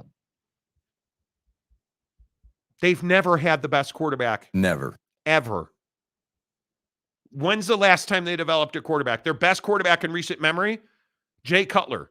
Not their quarterback. So their best quarterback is currently the starting quarterback of the Kansas City Chiefs. Yep. So now we're going to have the argument about it doesn't matter what you do, keep Eberflus, and now that you're keeping him, you cannot trade Justin Fields. Yet Ryan Poles is going to sit up on the dais today and get asked about trading the number 1 pick and say, yeah, I'm open to any ideas. Nice, dude. Good luck. Really good luck. It's wild to me that we're going to have this conversation. So now what we get to do after they inevitably trade Justin Fields and take Caleb Williams number 1 overall, now I get to say, Kevin Warren, what the hell are you doing? What are you doing? Or is it Kevin Warren doesn't have power and just needs to worry about the P&L sheet? Is that it? Like, because I just don't understand it. I don't know I don't think this is a small mistake. Like Pete Carroll in Seattle. Probably the best head coach in the history of the franchise. Yep. Did nothing but great things for you. Well, winningest coach in their franchise. That one play call. I mean, yeah, I'm not talking about that. I don't even like Skittles, and I'd have gone with Skittles. Other than that, the guy's been an incredible ambassador. Like he won.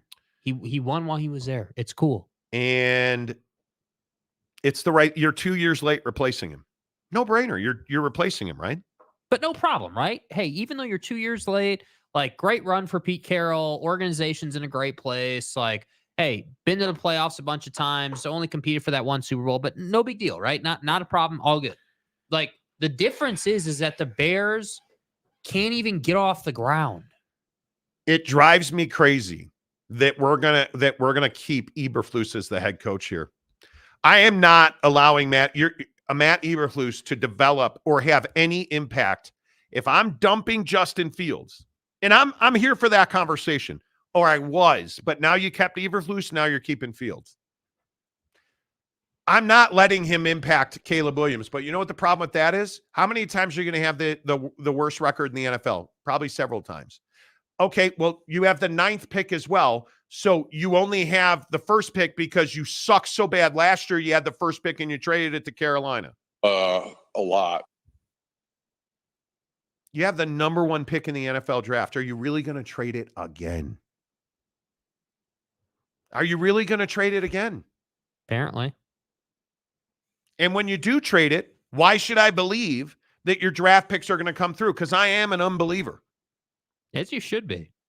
Because I just don't see your best players, DJ Moore, who you traded for. He's not worth the number 1 overall. Can you imagine this franchise if you had drafted CJ Stroud? If you had drafted anybody. Patrick Mahomes wouldn't be Patrick Mahomes if he had been drafted by the Bears. Facts. He'd be Mitch Trubisky. And at least we wouldn't have to be dealing with his annoying wife. I'm convinced of that. Matt Eberflus is a joke, dude. Yeah. He's a joke. Yep. He's not a head coach. He's a great defensive coordinator. It just, yeah. Journeyman SW, it's crazy. Patrick Mahomes at one point could have been on the Bears. It is, but he wouldn't be Patrick Mahomes if he had been. You know. Gumby Fresh Out, music's cool. I wish I could play an instrument. Me too. Teddy Wayman, I love Pete. He gave us a Super Bowl. There you But you see what I mean? So I think that's kind of what I'm saying. Love it. Like, it's fine that you probably kept Pete 2 seasons too long because he won you a Super Bowl. And by the way, you were in the playoff picture a lot of the time. A lot. Like, yeah, sure. Were you Super Bowl good this past season? No, you weren't Super Bowl good. But you were contending to get into the playoffs and lost out the last, I think, 2 weeks or so. You got eliminated. Like, you're contending, you're relevant, you're working hard in your division. As soon as the Rams weren't Super Bowl good anymore, you were right in that thing, dude. Like, it's not a difficult concept to understand. The difference is that the Bears aren't even 5-win good right now. The Bears aren't even wild. Like you're not even competing in a division that finally, in my opinion, is wide open. The Lions are not bulletproof. Like, yeah, you're a good team. You've improved drastically. Dan Campbell's done a hell of a job. Ben Johnson's going to coach a new team next year. But the Chicago Bears are so poorly run that we don't even get to talk about our quarterback being the most overrated quarterback of all time, the way Eagle fans do. We don't get to talk about those things because it's never happened. That's the problem. Yeah, I know it's a tough sell for me. Robert Fowler, how would Stroud be good with Getsy as his coordinator? Because he's a pocket passer. The biggest problem with Justin Fields in the 3 years he's been here, I say here in Chicago, has been that I think he wasn't a run first quarterback. The issue is you don't build an offense to support him. Yeah. They don't play call to support him. That got better at the back half of this year, but you're not facilitating his growth and development. What are the biggest moves they made? They went out and got much better on defense. Mm-hmm. And they did. Sweat was a great trade. But the thing that gives me hope is the extension Sweat signed. But maybe we're doing things better. CJ Stroud at least would have been standing in the pocket, throwing the football. Yes. And sure, their offensive line is terrible. You know, it is what it is. Let's see. Charlie says the Lions will be next year's Eagles.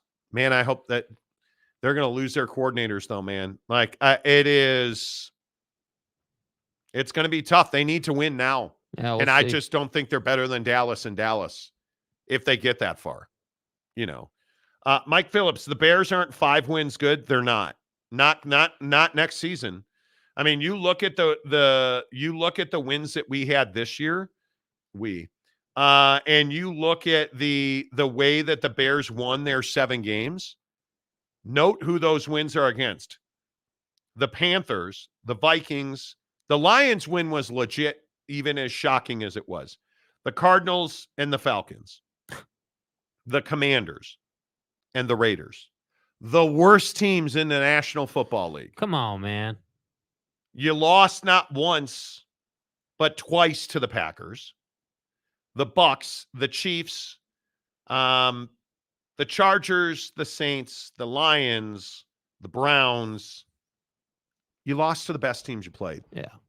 And if we're really storytelling, the issue is you didn't score enough points. And you really didn't get good defensively until the end of the year. That's the truth of it. You look at the Packer loss, complete ineptitude on offense. The other night, completely inept on offense. You go back to the 37-17 win over the Falcons probably got Arthur Smith fired. Probably got him fired, right? 268 yards passing, 45 running, and 2 touchdowns for Justin Fields. And so I go back and I look at the game log for Justin Fields, and I can quite literally circle on the map the day it changed. The Vikings game on the 27th of November. That's the day that the fortune of the Bears changed. They won 4 of their last 6, and why was that? Because you allowed Justin Fields to throw the football more than calling designed runs. And when he runs because he has to, like against Arizona, it's wild to me. Mm-hmm. It's wild to me. So yeah. it just, I could go on and on about it. It's really frustrating for as a Bears fan and a passionate Bears fan. It is what it is. I have no idea what this is. This is Nick Saban's statement that he's officially retiring. So Nick Saban, thank you for telling me that. Nick Saban retired at Alabama today. The University of Alabama, a very special place for Terry and me. We have enjoyed every minute of our 17 years being the head coach at Alabama, as well as becoming part of the Tuscaloosa community. It's not just about how many games we won or lost, but it is about the legacy and how we went about it. We always tried to do the right thing. The goal was always to help players create more value for their future, be the best player they could be, and be more successful in life because they were part of a program. Hopefully, we have done that, and we always consider Alabama our home. Perfectly said. Nick Saban, the now retired head coach of the Alabama Crimson Tide. Wild. Yeah. Wild. Robert Fowler, great show today. Be careful going home. Thank you. I'm more like Roger Rabbit. I like carrot cake and redheads. Okay, great. Andy Dalton's your guy. Okay. Quo Vadis. Salute to Saban from an opponent. Okay. Sergeant Green, with the first selection of the 2024 draft, the Chicago Bears select Ollie Gordon, former Heisman Trophy candidate back, Oklahoma State Cowboys. I mean, I wouldn't hate it. You need a running back. You do. That's true. That is very true. Yeah. The Monty Show, as always, is presented by our friends at TryDayTrading.com. TryDayTrading.com/Monty. Any financial trouble you guys have, you've got to get to TryDayTrading.com. Credit card debt. Hey, I want to pay my car off. I want to pay my house off. Hey, I am in student loan debt. TryDayTrading.com. I don't make enough money at my job. TryDayTrading.com. I just got laid off. TryDayTrading.com. They have a $10 30-day trial membership. And it's what we talk about a lot with TryDay Trading.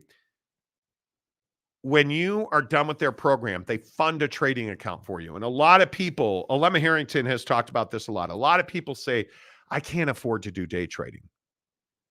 Well, that's probably true, but they're going to give you money to trade with. And when you make money with TryDay's money, they're going to give you up to 80% of the profit. The excuses are gone. And I know we're all comfortable making excuses and I can't, I won't, I don't, I never will. Stop saying that and put into your head, this is the opportunity I've been waiting for. I'm going to kick ass at this. I'm going to get that 30-day trial membership at Tri-Day Trading with no obligation after it's done. $10 goes straight to charity. You get a 30-day trial membership, high-level coaching. You're right into the day trading program. Hook it up, tridaytrading.com/Monty. Couple more comments. Rob says, Michigan's D confused Saban so bad he retired. That must be it. Yeah. That must be it. I mean, wow, you nailed it. Teddy Wayman, hey, I think Denver wins tonight. Who y'all got? Denver. Yeah. Denver, Yeah, for sure. Yeah. Don't forget our prize picks. Look at my prize picks tonight. Victor Wembanyama, 31 points and rebounds. So I took more. So I need 32. The rookie of the year to be Chet Holmgren, 25 points and rebounds. And then look at what I did on the combo, Teddy. Look what I did on the combo. Stupid banner. Steph Curry and Caitlin Clark to combine for 63 points.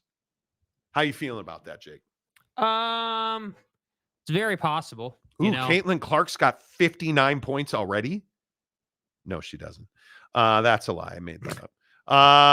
Victor Wembanyama. My mother. Victor's the way. He's got 21 of his 31 and a half, the 32 I need. And Chet's got 4 of the 25 that I need. It's your boy in good shape.